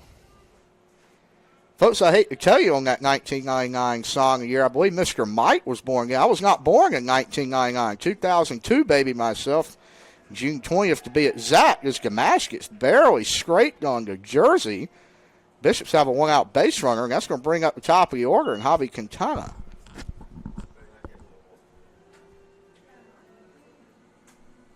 Now batting for the Bowling Bishops, this second baseman, number 21, Javier Quintana. But again, Facebook us, X us, and Instagram us. First person is going to get season passes for 2025-26 Bowling Bishop Athletics. Javi fouls off the first pitch fastball. Red ball is one strike.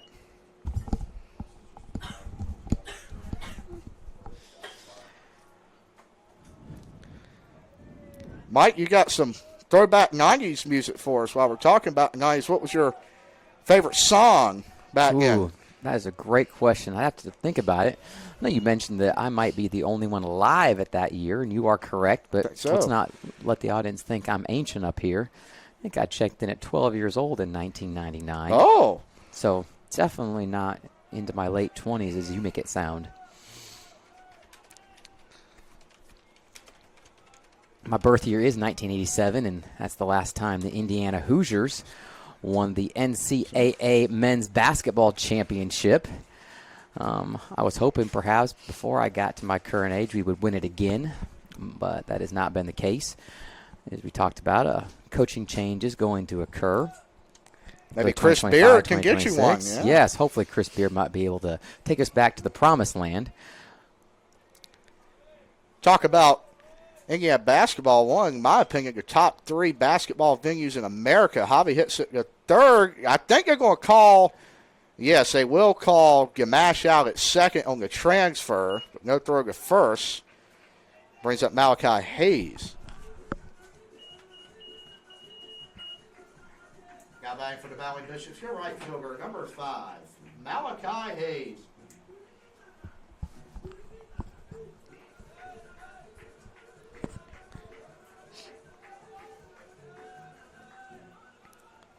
Talking about those historic college basketball venues. Obviously, Mike, we were fortunate right down the road. We have Cameron Indoor Stadium, about an hour, 15 minutes in Durham. And you got Assembly Hall in Indiana, Allen Fieldhouse, which we mentioned last night.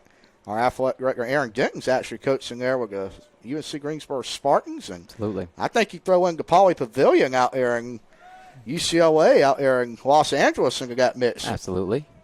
I would say probably the Dean Dome I don't might know. be in the hunt. Oh. As a Duke fan, I know that you are concerned about Yes. that, adding that to that list. And perhaps it maybe sits at 4 or 5, but I think top 5 is probably where it's due.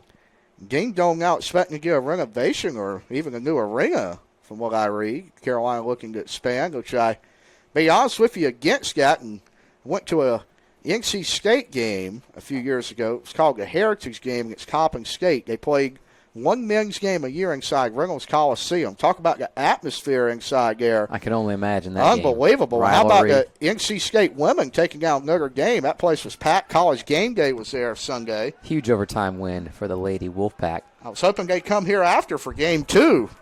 A That would have been baseball exciting, action. wouldn't I it? know, yeah. Freshman Malachi Hayes steps in. Counts 1-1, 2 out. Runner on first base for the He's Battling taking Bishops. off, Mike. Javi's taking Hitting off. one, Little hit beautiful and run. play by Hayes. Great Is Greg call by Clifton Greg going to Clifton. send him home? He is not. Nope.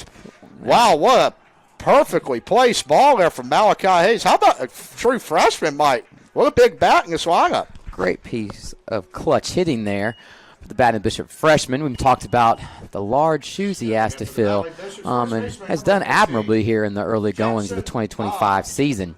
Next debate is graduate student Jackson Hobbs, as you mentioned, first baseman over the PA system here.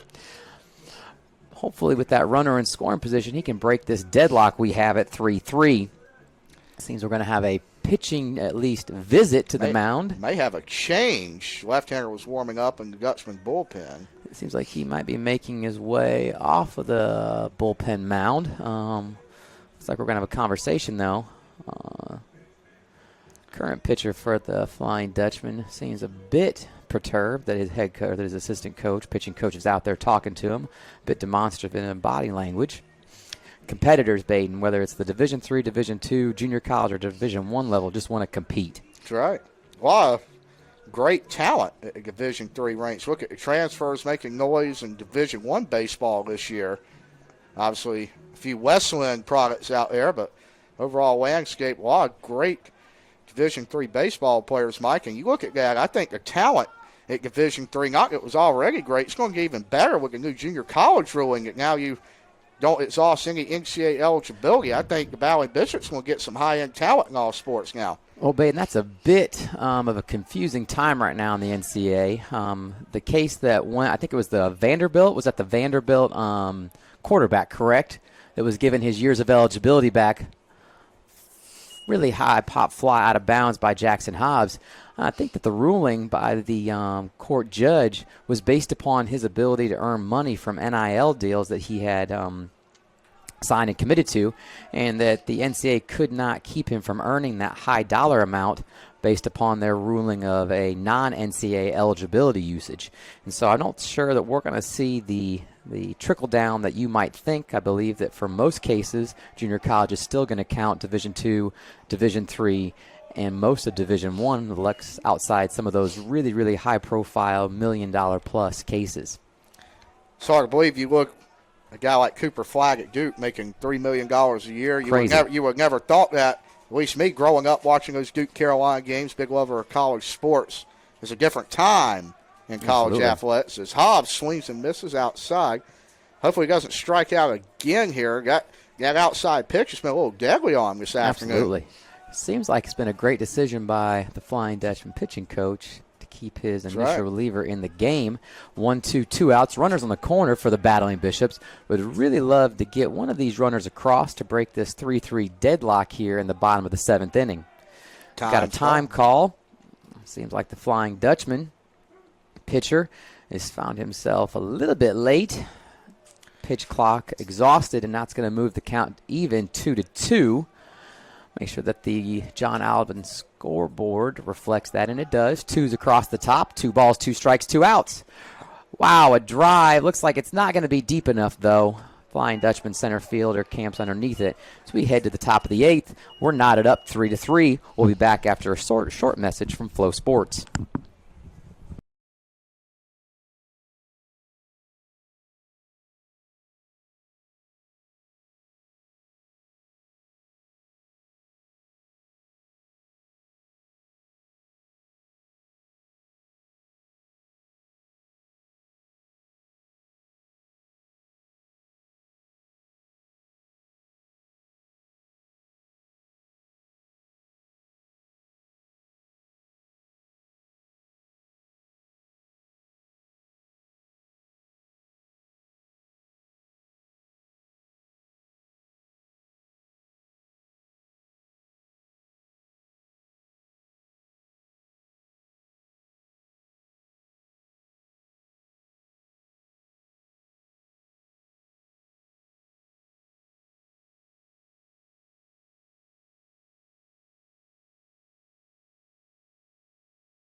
Defensive substitution as we pick this thing back at the top of the 8th. Aiden Zimmerman now in left field for the Bowling Bishops. While action out there as he's replaced Matt Bowling. Marlon Bowen started out there for the Bowling Bishops this afternoon. Justin McDonald skill on the mound. The only relief pitcher Wesleyan's used. We're going to have a fake bunt there. It counts 2 balls and no strikes. Zimmerman just transferred to Wesleyan from Davis and Elkins College. He's a junior, 6 foot 190. He appeared in 49 games last year, started 45 for Davis and Elkins as J-Mac is behind to count 3 balls and no strikes. Mike, Greg Clifton's got a lot of transfers in this year. Absolutely. Going back to your conversation about that NIL-based ruling by the judge in the quarterback from Vanderbilt's case, I do think that you're going to see the idea of transfers and the reality of transfers become a bit more relevant. J-Mac there throws ball 4, also hit the batter as he advances to first. There's that leadoff ugly walk there. Yeah. I think that it becomes more prevalent and more common. Coaches, even at the Division III level, in the transfer portal looking for talent that is not just coming straight out of high school. I think you look at our football program and you see the prevalence of transfers being oh my goodness, really high in college football. I know Coach Filkowski, head football coach at NCWU, has talked about the opportunity that he has and his assistant coaches have when they're out on the recruiting trail. A lot of times your larger Division II and big Division I coaches aren't even out recruiting anymore. It becomes more of a contract negotiation with agents at that level. So perhaps you'll see Division III football get some higher-level high school kids. Sack bung a tip. It does not matter. Wild pitch from McDonald gets the runner to second. Really tough pinch here for the Battling Bishops. Runner in scoring position, no out. Also having up their left-hander up in the Wesleyan bullpen if things get out of hand here. Give out a big shout out to Coach Ski, as you mentioned. I tell you what, he's great to work with. He's got a heck of a coaching pedigree, too, Mike. NFL Europe in his background. Absolutely. Coached at Cincinnati with Mike Tomlin. Give it up to Coach Ski. Maybe he's watching on Flow Sports today. That ball is almost heck hit. Of a catch right there by Seth. A heck of an effort. Yeah, absolutely. The batter yeah. just had a nice leap. J-Mac finds himself behind 3-0 again. Hopefully he can figure a way out here to settle down and get a strike across the plate here. Going to show bunt here. See if we can get a sack bunt down and get that runner. We'll walk again.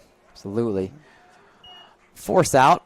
All bases now. It looks like the pitching coach for the Battling Bishops is going to take a trip to the mound. And the third base coach for Lebanon Valley is also going to maybe perhaps make a pinch hitting change or a runner. We've got a new pitcher coming into the game. We're going to take a very short break and be back after a message from Flow Sports.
The bump for Wesleyan. Gavin Weinstock, product of Pro 5 Academy.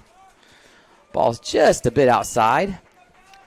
Who's the pinch hitter in the game for the the Flying Dutchman? That's right. We have a pinch hitter, big number 24, Justin Ranker. He's a senior from York, Pennsylvania. Maybe try and get down a bunt here. You'd think they would like to get runners in scoring position with less than 2 outs, Mike. We got a little flurry of action on the infield here. Look at that, Mike. Yeah. Really nice action there. You got your corner defensively sprinting to the plate, and a little bit of cover by second baseman Javi Quintana on first, and shortstop Mason Nance over at third. See if that same defensive shift is going to occur again. Batter does come, set for the bunt. That's a slap, and it will get into center field. That may score a run, and Jonas Fesker will hold him up. Nice play by Gamache to get that ball in, and the leadoff walk always comes back to bite you, Mike.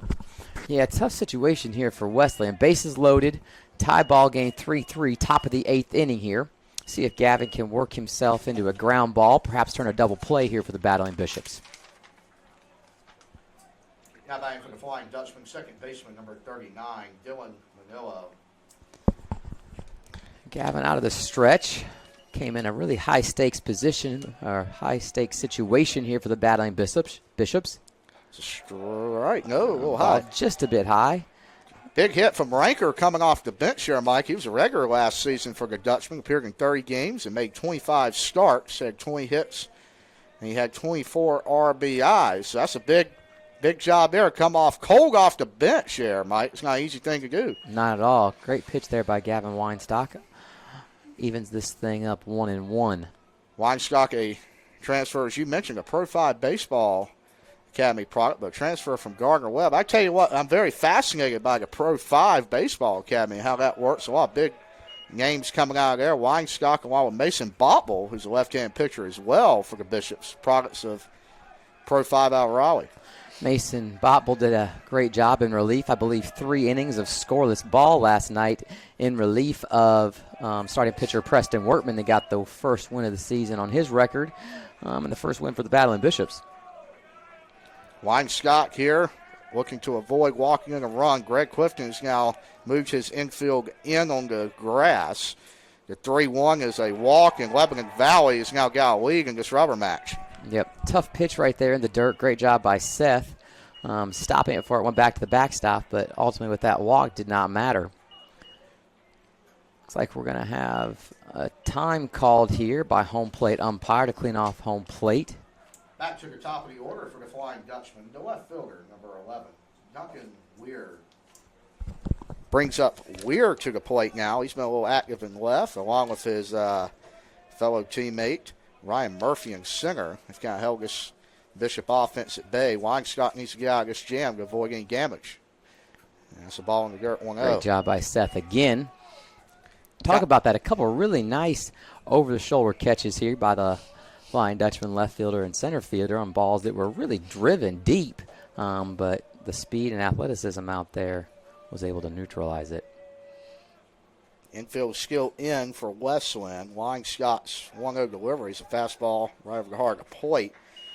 Seems to be a theme this season, Mike, for the Battling Bishops. Free bases coming back to haunt the Battling Bishops again against Lynchburg. Virginia Wesleyan as well. Hopefully make a little comeback here this afternoon. Absolutely. Heart of the lineup getting ready to come up here for the Battling Bishops. Another really nice pitch there in for strike 2. Gavin gets himself ahead in the count. Still no outs. No outs. Bases loaded for Lebanon Valley. Big pitch in this game here from Weinstock. Absolutely. 1-2. Ground ball to first. Hobbs. He's going to throw it to home. Jones. Can we get a double play? We can, folks. What a play there. Great jobs by Jackson Hobbs there. Great also job by Seth Jones at the plate. That is a big momentum swing back to Wesleyan in this game if they can get out of it. And Derek Carter's going to come out now. Looks like we're going to have a pitching change. A right-hander is going to come in. Maybe looks like Colby Lewis, freshman from Nass Central High School, is going to come in. Folks, we'll be right back after a message from Flo.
Welcome back, baseball fans.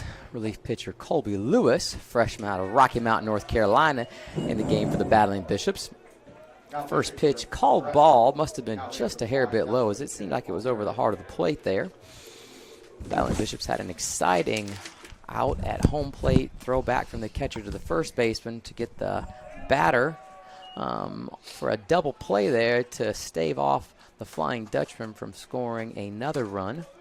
Dutchmen have already scored one here in the top of the 8th to make the game 4-3 to break that deadlock of 3-3 over the last couple innings. Colby Lewis, 2-0 count, delivers. Ball is going to be hit right at Javi Quintana. Great play by Javi on the field with his single-hand glove right there. Pitch over to Jackson Hobbs, who makes a great stretch and a catch. We'll be back after another short message from Flow Sports.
Back here for the bottom of the 8th inning, Bishops avoided a big jam there in the top half, only surrendered one run. Jacob Trivett hit a home run earlier to left center field. He's stepping into the box. Mike, you mentioned Colby Lewis coming in this ball game for Wesleyan.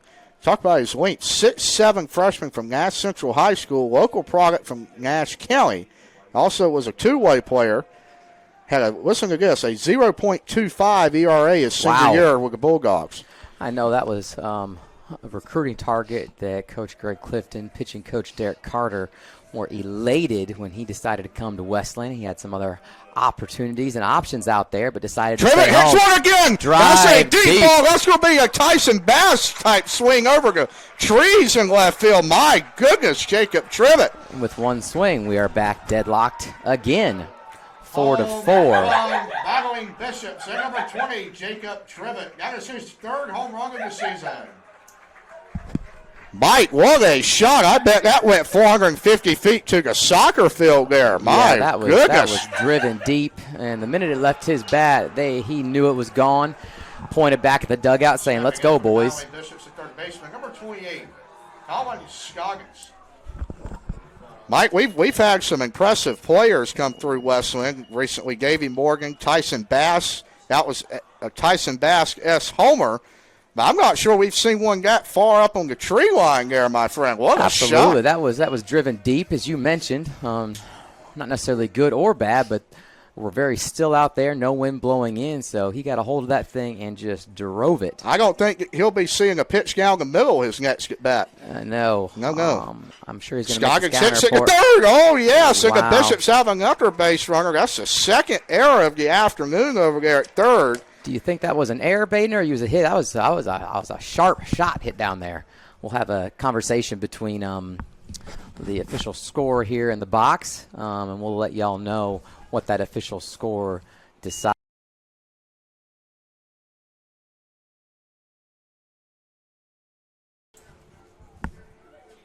I think it's an error. I think you should have caught that ball. That's fine.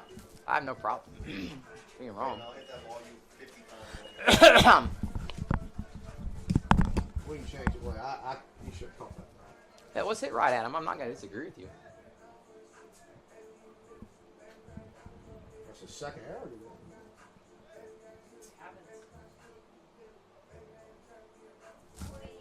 That's Conti. That's like the furthest ball I've seen hit here. Ball was smoked. That was just That was unbelievable. smoked. Yeah, it was through. It was way above the Bauer Field sign. 26. You pitched in the first game. Oh, is that 26? You're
We're back here.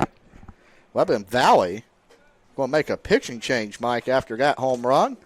And Jacob Tribbett and an error after that. So Wesleyan might retake. We got to tell you what, we've had a heck of a ball game on Monday morning here in Bauer Absolutely. Field. It started out at kind of a little bit of a pitcher's duel.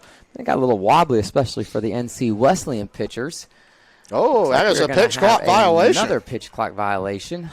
It's unfortunate that you and I cannot see the pitch clock from up here, but I can't remember the last time we had a pitch clock violation, let alone 4 in one single game. That brings the count to 2-0. Has been a lot today, yes. For the Wesleyan catcher, Seth Jones, now make that 3-0. You mentioned the pitching change for the Flying Dutchman.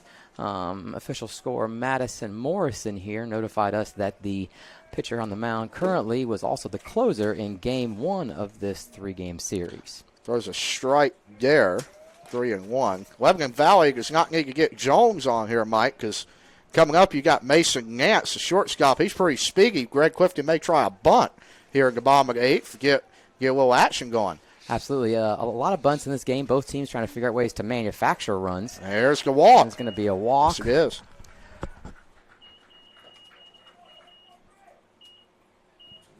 Stepping in for the Bowling Bishops, the shortstop, number 13, Mason Nance. We were able to host our first doubleheader for our NC Wesleyan women's softball program yesterday. I want to give a shout out to Skylar Walker, leadoff batter and center fielder, graduate student for the Wesleyan softball program. And wow, if she speeded down that first baseline 2 or 3 times, she laid a great bunt down and beat the throw. Speaking of bunts, Lebanon Valley's expecting one, but Nance is going to swing it away here. He takes strike one.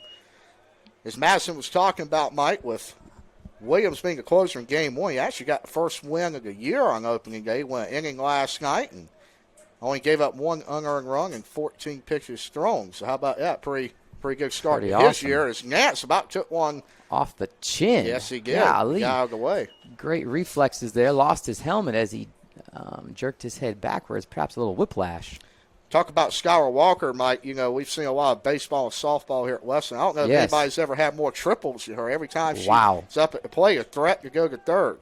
Absolutely. Speed down the first baseline translates all the way around the base paths. Nance takes ball 2-1. Really nice pitch. Great movement there. Just a little bit outside as it came across the plate. Great job by Nance to lay off that. That looked like a great pitch coming right down the middle before it broke. Runners on first and second. No out here for the Battling Bishops in the bottom of the 8th inning. Ball And is Nance drills one in driven. the gap. That ball is down, ladies and gentlemen. It's The going Bishops to are the going to have a fence. lead in the bottom of the 8th inning. Scoggins, he's easily home. Again, Seth Jones, he's going to make it a 2-run lead, and your Bishops are now up by 2 with an insurance run, Mike. What a heck of a 8th inning here for Wesleyan. Absolutely.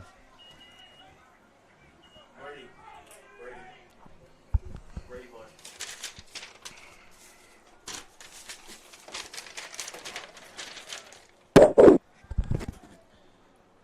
Your attention, pinch hitting for the Bowling Bishops, a freshman from Moyock, North Carolina, number 6, Brady Williams.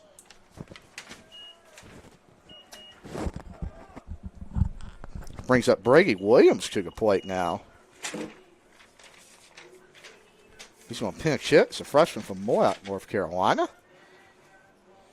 Another great freshman here at the plate for the Battling Bishops on that left side, just like Malachi Hayes. Excited what he can do not only this year for the Battling Bishops, but also as he has a hopefully really solid career here in a Wesleyan uniform. Well, with Jackson Ellison with the Currituck, Mike, we got a lot of Bishops from down at the coast.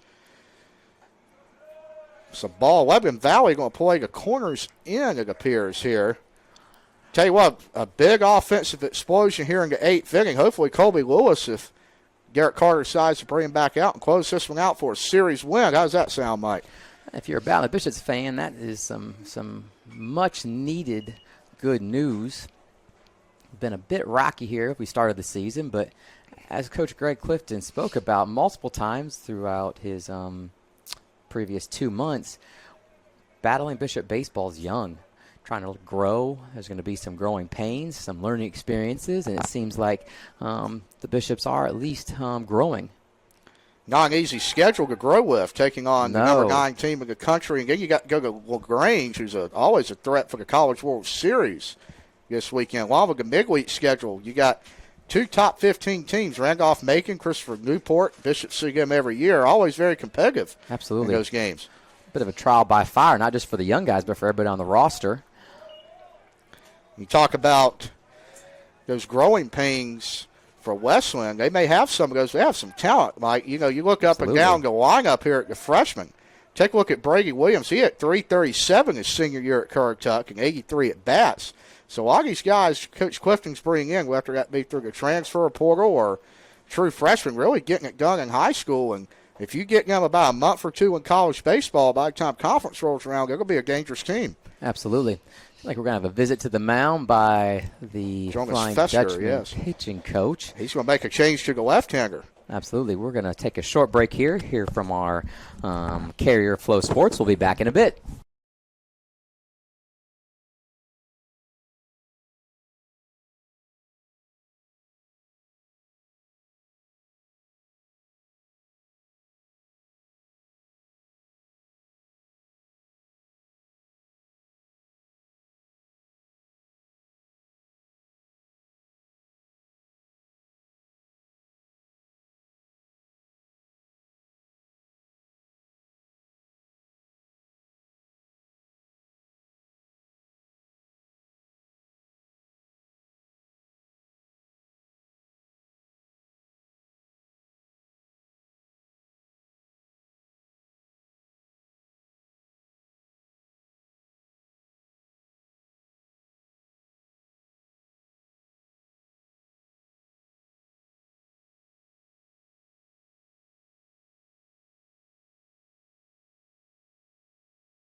skipper of the Flying Dutchman, going to make a pitching change here, folks. Hagen Fravel, Jr. from Strasburg, Virginia.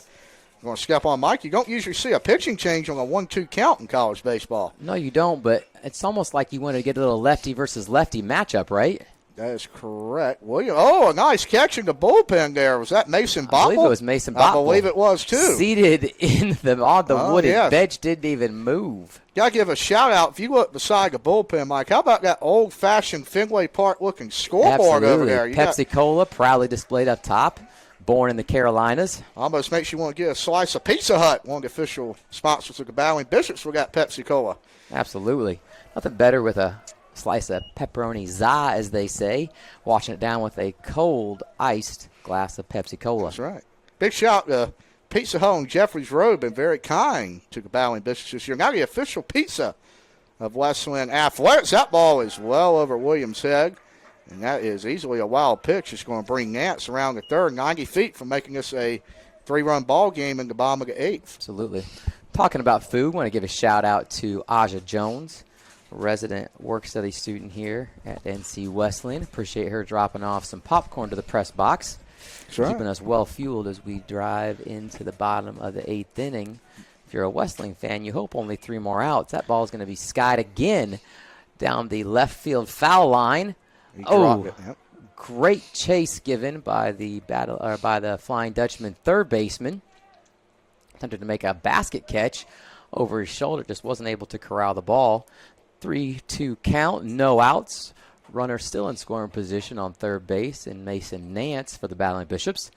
Brady Williams, the freshman, steps back to the plate.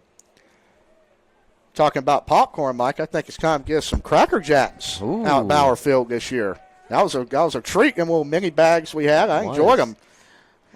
Williams fouls that one back, staying alive 3-2. We got the infield in for the Flying Dutchman. Give a shout-out to our very own on the mic with me, Baden Collins here, my co-host. Big baseball guy, and gave us the push that we needed to carry Cracker Jacks in our baseball concession trailer. Hopefully we can make that happen again, as those were a tasty treat. Great pitch strikeout there, yes. Great pitch. I think he thought the inning was over, Mike. Walking off the mound there. I was excited. A little swagger from the junior. Absolutely. That was a great pitch he threw to get a really good hitter out. Center fielder, number 22, Travis Gamache. Brings up Gamache again, Mike. He's not had a hit this afternoon, but had a 3-hit ball game against the Flying Dutchman yesterday. We'll see if he can drive home a run. Takes the fastball outside for strike one. Yeah, thought that ball might have been a little bit low, but guess not. As you mentioned, infield in all the way around on the edge of that infield grass. Bowling Bishops still have a runner in scoring position with 1 out. Ball does miss low and outside at that time. Seemed like that pitch was close to the same spot as it crossed the plate, but must not have been. 1-1 count here. 1 out, 1's on the scoreboard. Gamache, he tried to swing, held up. Very nice there, 2-1. Great job by him. Great pitch right there. A lot of movement high to low. Brings the count 2-1. 1 out. Battling Bishops have brought 3 runners across home plate here in the bottom of the 8th inning to give themselves a 6-4 lead. 7 hits on the scoreboard to 10 hits from Lebanon Valley. That and ball Gamache is is going deep. to drill that one to center. It's not going to be enough, but easily enough for a tag by Mason Nance. He is hobbling a little bit as he comes around. Bishop's now up 3. Bring the top of the order back to the plate in Javier Quintana. Stepping in for the Valley Bishops, your second baseman, number 21, Javier Quintana. Have the opportunity today to pull a little bit of double duty up here in the press box, playing the music for walk-up songs for the Battling Bishops. And I tell you what, it is not an easy job. Got to give a shout-out to Q, of our baseball players that helps us out with that on regular game days. Speaking of music, Mike, get ready to give the 90s song, 1999 song of the year when the Bishops won the national championship. We're going to see if we have a winner. I've not been able to check that yet, but I got a feeling we do. Along with Miss Doris Mayo last night. Nice pitch there. Drops in just above the belt for an 0-2 count with 2 out here. I do appreciate you letting the audience know that I was the only one here in the press box alive in 1999. Pitch just a bit low in the dirt. Sneaks away from the catcher. Brings the count to 1-2 with 2 outs.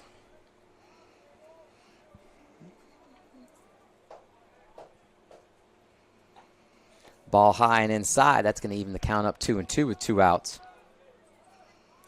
Mike, I believe we have a winner. Really? Send us an X message. We'll announce that in the next half inning. Great. Here is a pitch high. I think that's going to bring it now to a 3-2 count. We are full.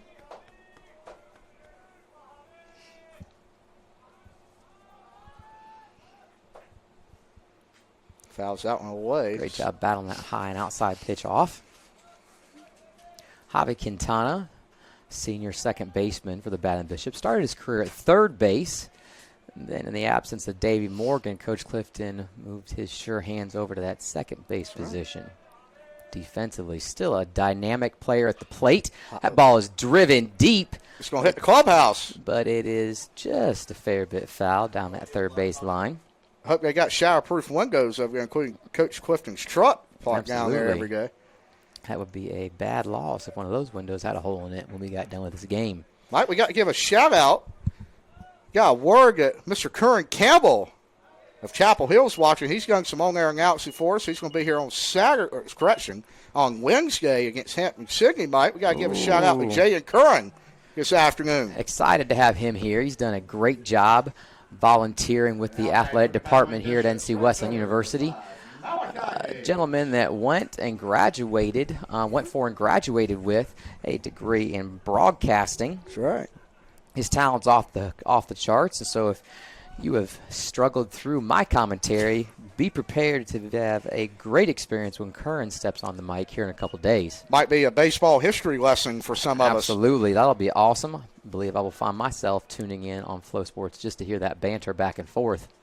A big Tar Heel fan. They got a big one tonight trying to sweep East Carolina. I believe he's going to be in attendance at that game. Speaking of the Monday games, Mike, this is the second game in the past 2 years Wesleyan's playing on Monday. Last year, I'm not sure if you remember how it will rang out. Yes. The Barry Baldwin Flying Squirrels came in here. The Bishops got the sweep. And you know what? After that, we went straight over and had our little athletic awards ceremony, which I'm excited about coming up in April. So Monday's 2-0 in the past 2 years if Wesleyan can hold on to this one at the top of the ninth. Absolutely. 1-2 count. Malachi finds himself just a hair bit behind. See if he can battle it out here. And that's Great a wild job pitch. right there. Wild pitch. Can you get the third on that ball? He will hold up. Javi's going to be wise and stay on second. Maybe Curran can give us a bit of an update live and in action of what he's seen Tyson Bass do. I've seen some videos and some highlights. Tyson's having himself a great series against ECU, both in the field and at the plate. 2 doubles yesterday in the 8th. Had a big one that brought home the will eventually be a game-winning run. A Sports Center dive in right field. The Bishops really playing well. Not only him, Mike, we got Cord Butler. He's getting the start today. I believe he's actually on the bump at 12 o'clock. We got to check in on him. For a high point. It is 1:45. Maybe we can find out what the score of that game is here at the inning break. Malachi Hayes doing a great job battling back from a 1-2 hole on this count to get 3-2. Wesleyan, thanks to those 2 wild pitches, does have a runner in scoring position. Hayes is going to drive a run home, Mike. How about that? Brings home Quintana. We're up by 4.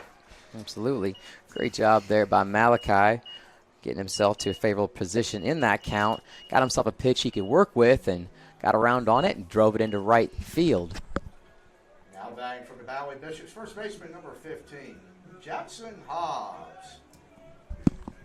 Kind of touching on Curran, Mike, a graduate of broadcasting school at Syracuse. Listen to these names, fellow alumni. Bob Koskis, Dave O'Brien, which I'm sure you've heard him as Hobbs gets hit. How about Mike Chirico? But you got to give a shout out. I know Dave O'Brien, he does a lot of ACC football and basketball along with the Red Sox, so I know you enjoy watching those games on the ACC network. Absolutely. Something that I was not really keyed into, ACC network, when I worked back in Ohio, was much more of the Big Ten network that I tuned into. And very thankful I still have the opportunity to tune into that on YouTube TV.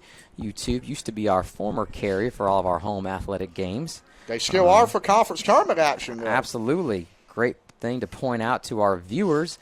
It seems like we're going to get ourselves another mound I visit. believe a pitching change. Pitching change could be incoming. And they will We're be. going to take a very short break, and we'll be back.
Lebanon Valley will make another pitching change here. It's going to face Jacob Tribbett. He's hit 2 home runs today.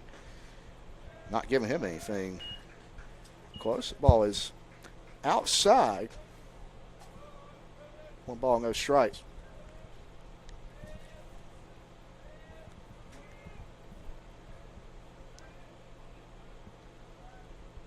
Here's the 1-0 to Tribbett. Ball's rolling away in the dirt. 2 balls, no strikes. Keeping on the trend of the Bishop alumni in Division I baseball, give a shout out to Danny Thompson. They played Wake Forest. He got a save, and they're going to intentionally walk Tribbett. Brings up Colin Scoggins, bases loaded.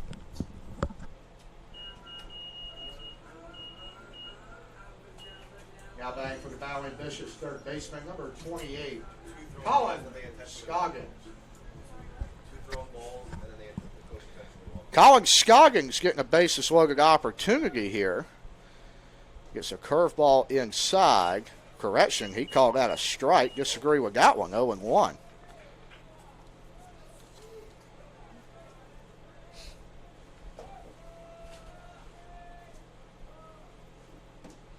This pitch to Scoggins over his head. That's a ball. 1 ball, strikes. Lebanon Valley's got Sam Dozier on the mound now, a senior from Arlington, Virginia. Very well sized up there, 6'5", 240. Again, we mentioned the mound presence. And he will, Shank got a little bit outside. 2 balls and a strike is the count to Colin Scoggins.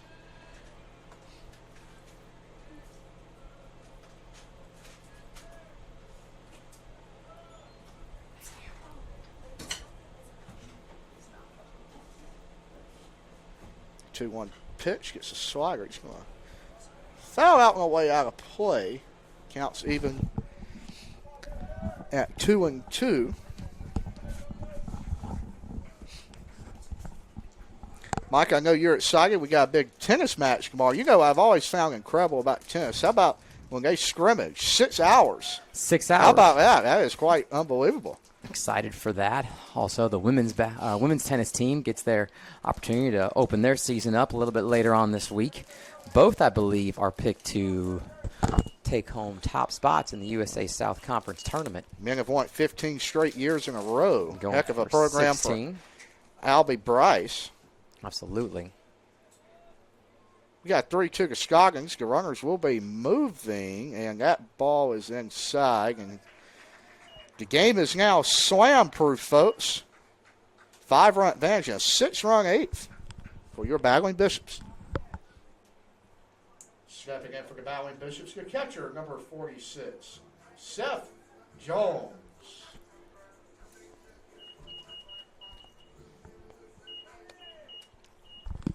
Seth Jones stepping in now. Looking to get double digits on the scoreboard for the Battling Bishops. That ball is inside. 1 ball and strikes. Bishops have scored 11 this year against Lynchburg. Fell 11-12 in Game 3 of that series.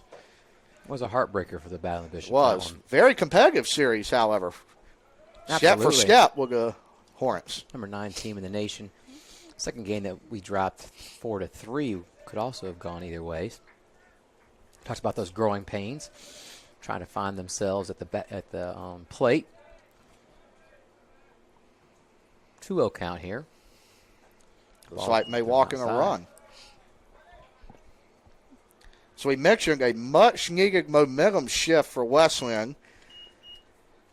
Not to start Coach Clifton Long against Lynchburg, Virginia Wesleyan, but Mike, you got to love the resilience of this young team coming out against a regional team from 2 years ago who actually eliminated Wesleyan in the regional. And Seth Jones ropes the ball into left field, and that will score 2 runs quite easily as Jackson Hobbs and Mr. Jacob Trivett coming around, and Wesleyan's blown this game open in the 8th.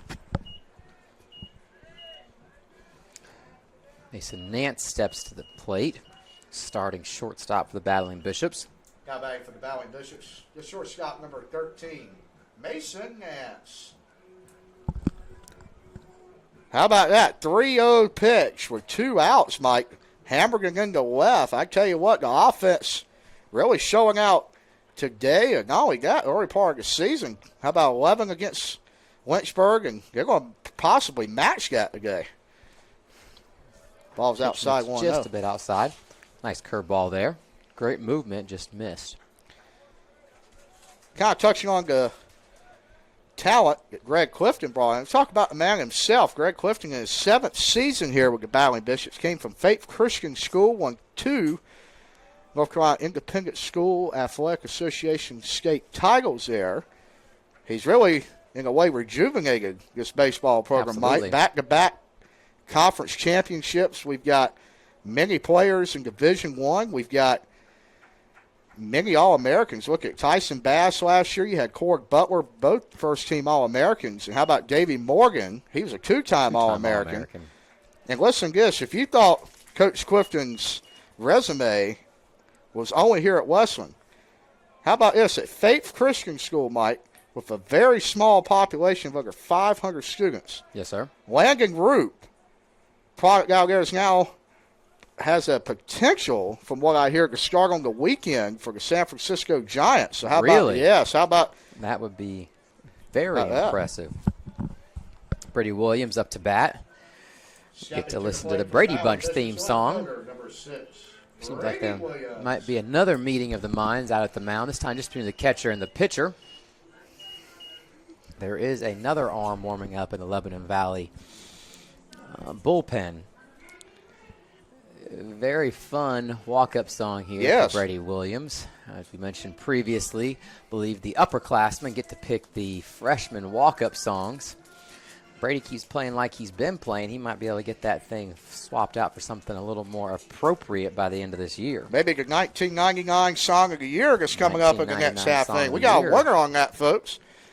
I don't think Wesleyan baseball here, I don't think they want us to announce the winner, Mike. 8 runs in this half inning. They've really delayed the process on that, but we will take that, folks, as Brady Williams gets in for his second time at the dish today. And he's going to swing it, and the damage keeps on coming. He ropes that one into right field. Seth Jones around. Coach Clifton's going to hold up Nance. And what about the bats in the 8th inning, Mike? The amount of runs that Wesleyan has scored with 2 outs on the scoreboard is just wild. Now batting for the Valley Bishop, center fielder number 22, Travis Gamache. As we mentioned earlier in the broadcast, Mike, and Lebanon Valley kind of continued that trend earlier, hurting the Bishops with 2 outs. Check the scoreboard. That's correct. 13-4. Gamache ball is driven high. Pop that one up to center. Now we end at 8th, mercifully. 9 runs. It's hard to believe we had a tie ball game before this half thing. We got one more frame to go, and we got a trivia winner and answer coming your way. Next half inning.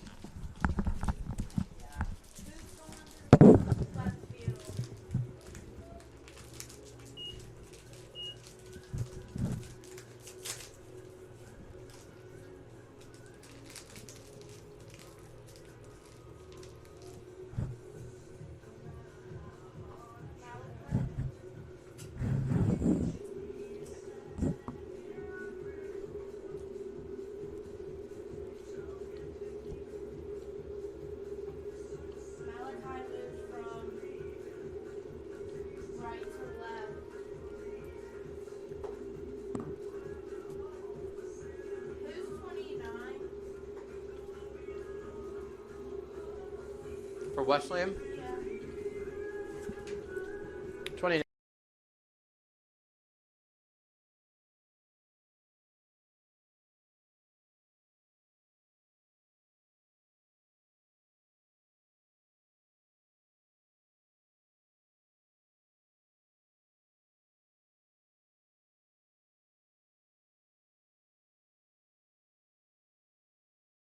A nail in the coffin on the inning, as most of the damage by both teams has really come with 2 outs.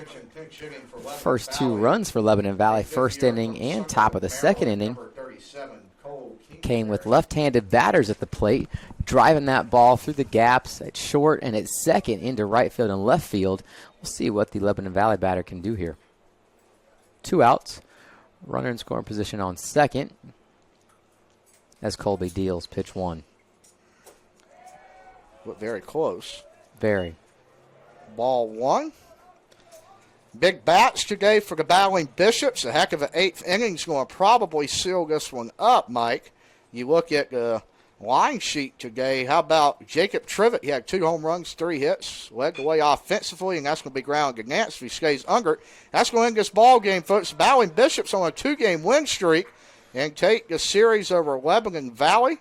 We hope you join us back here on Wednesday afternoon at 3 o'clock at Bauer Field, as Wesleyan will host the Hampton-Sydney Tigers. Mike, been a pleasure as always, my friend. Absolutely. I've enjoyed it. Excited to be here, and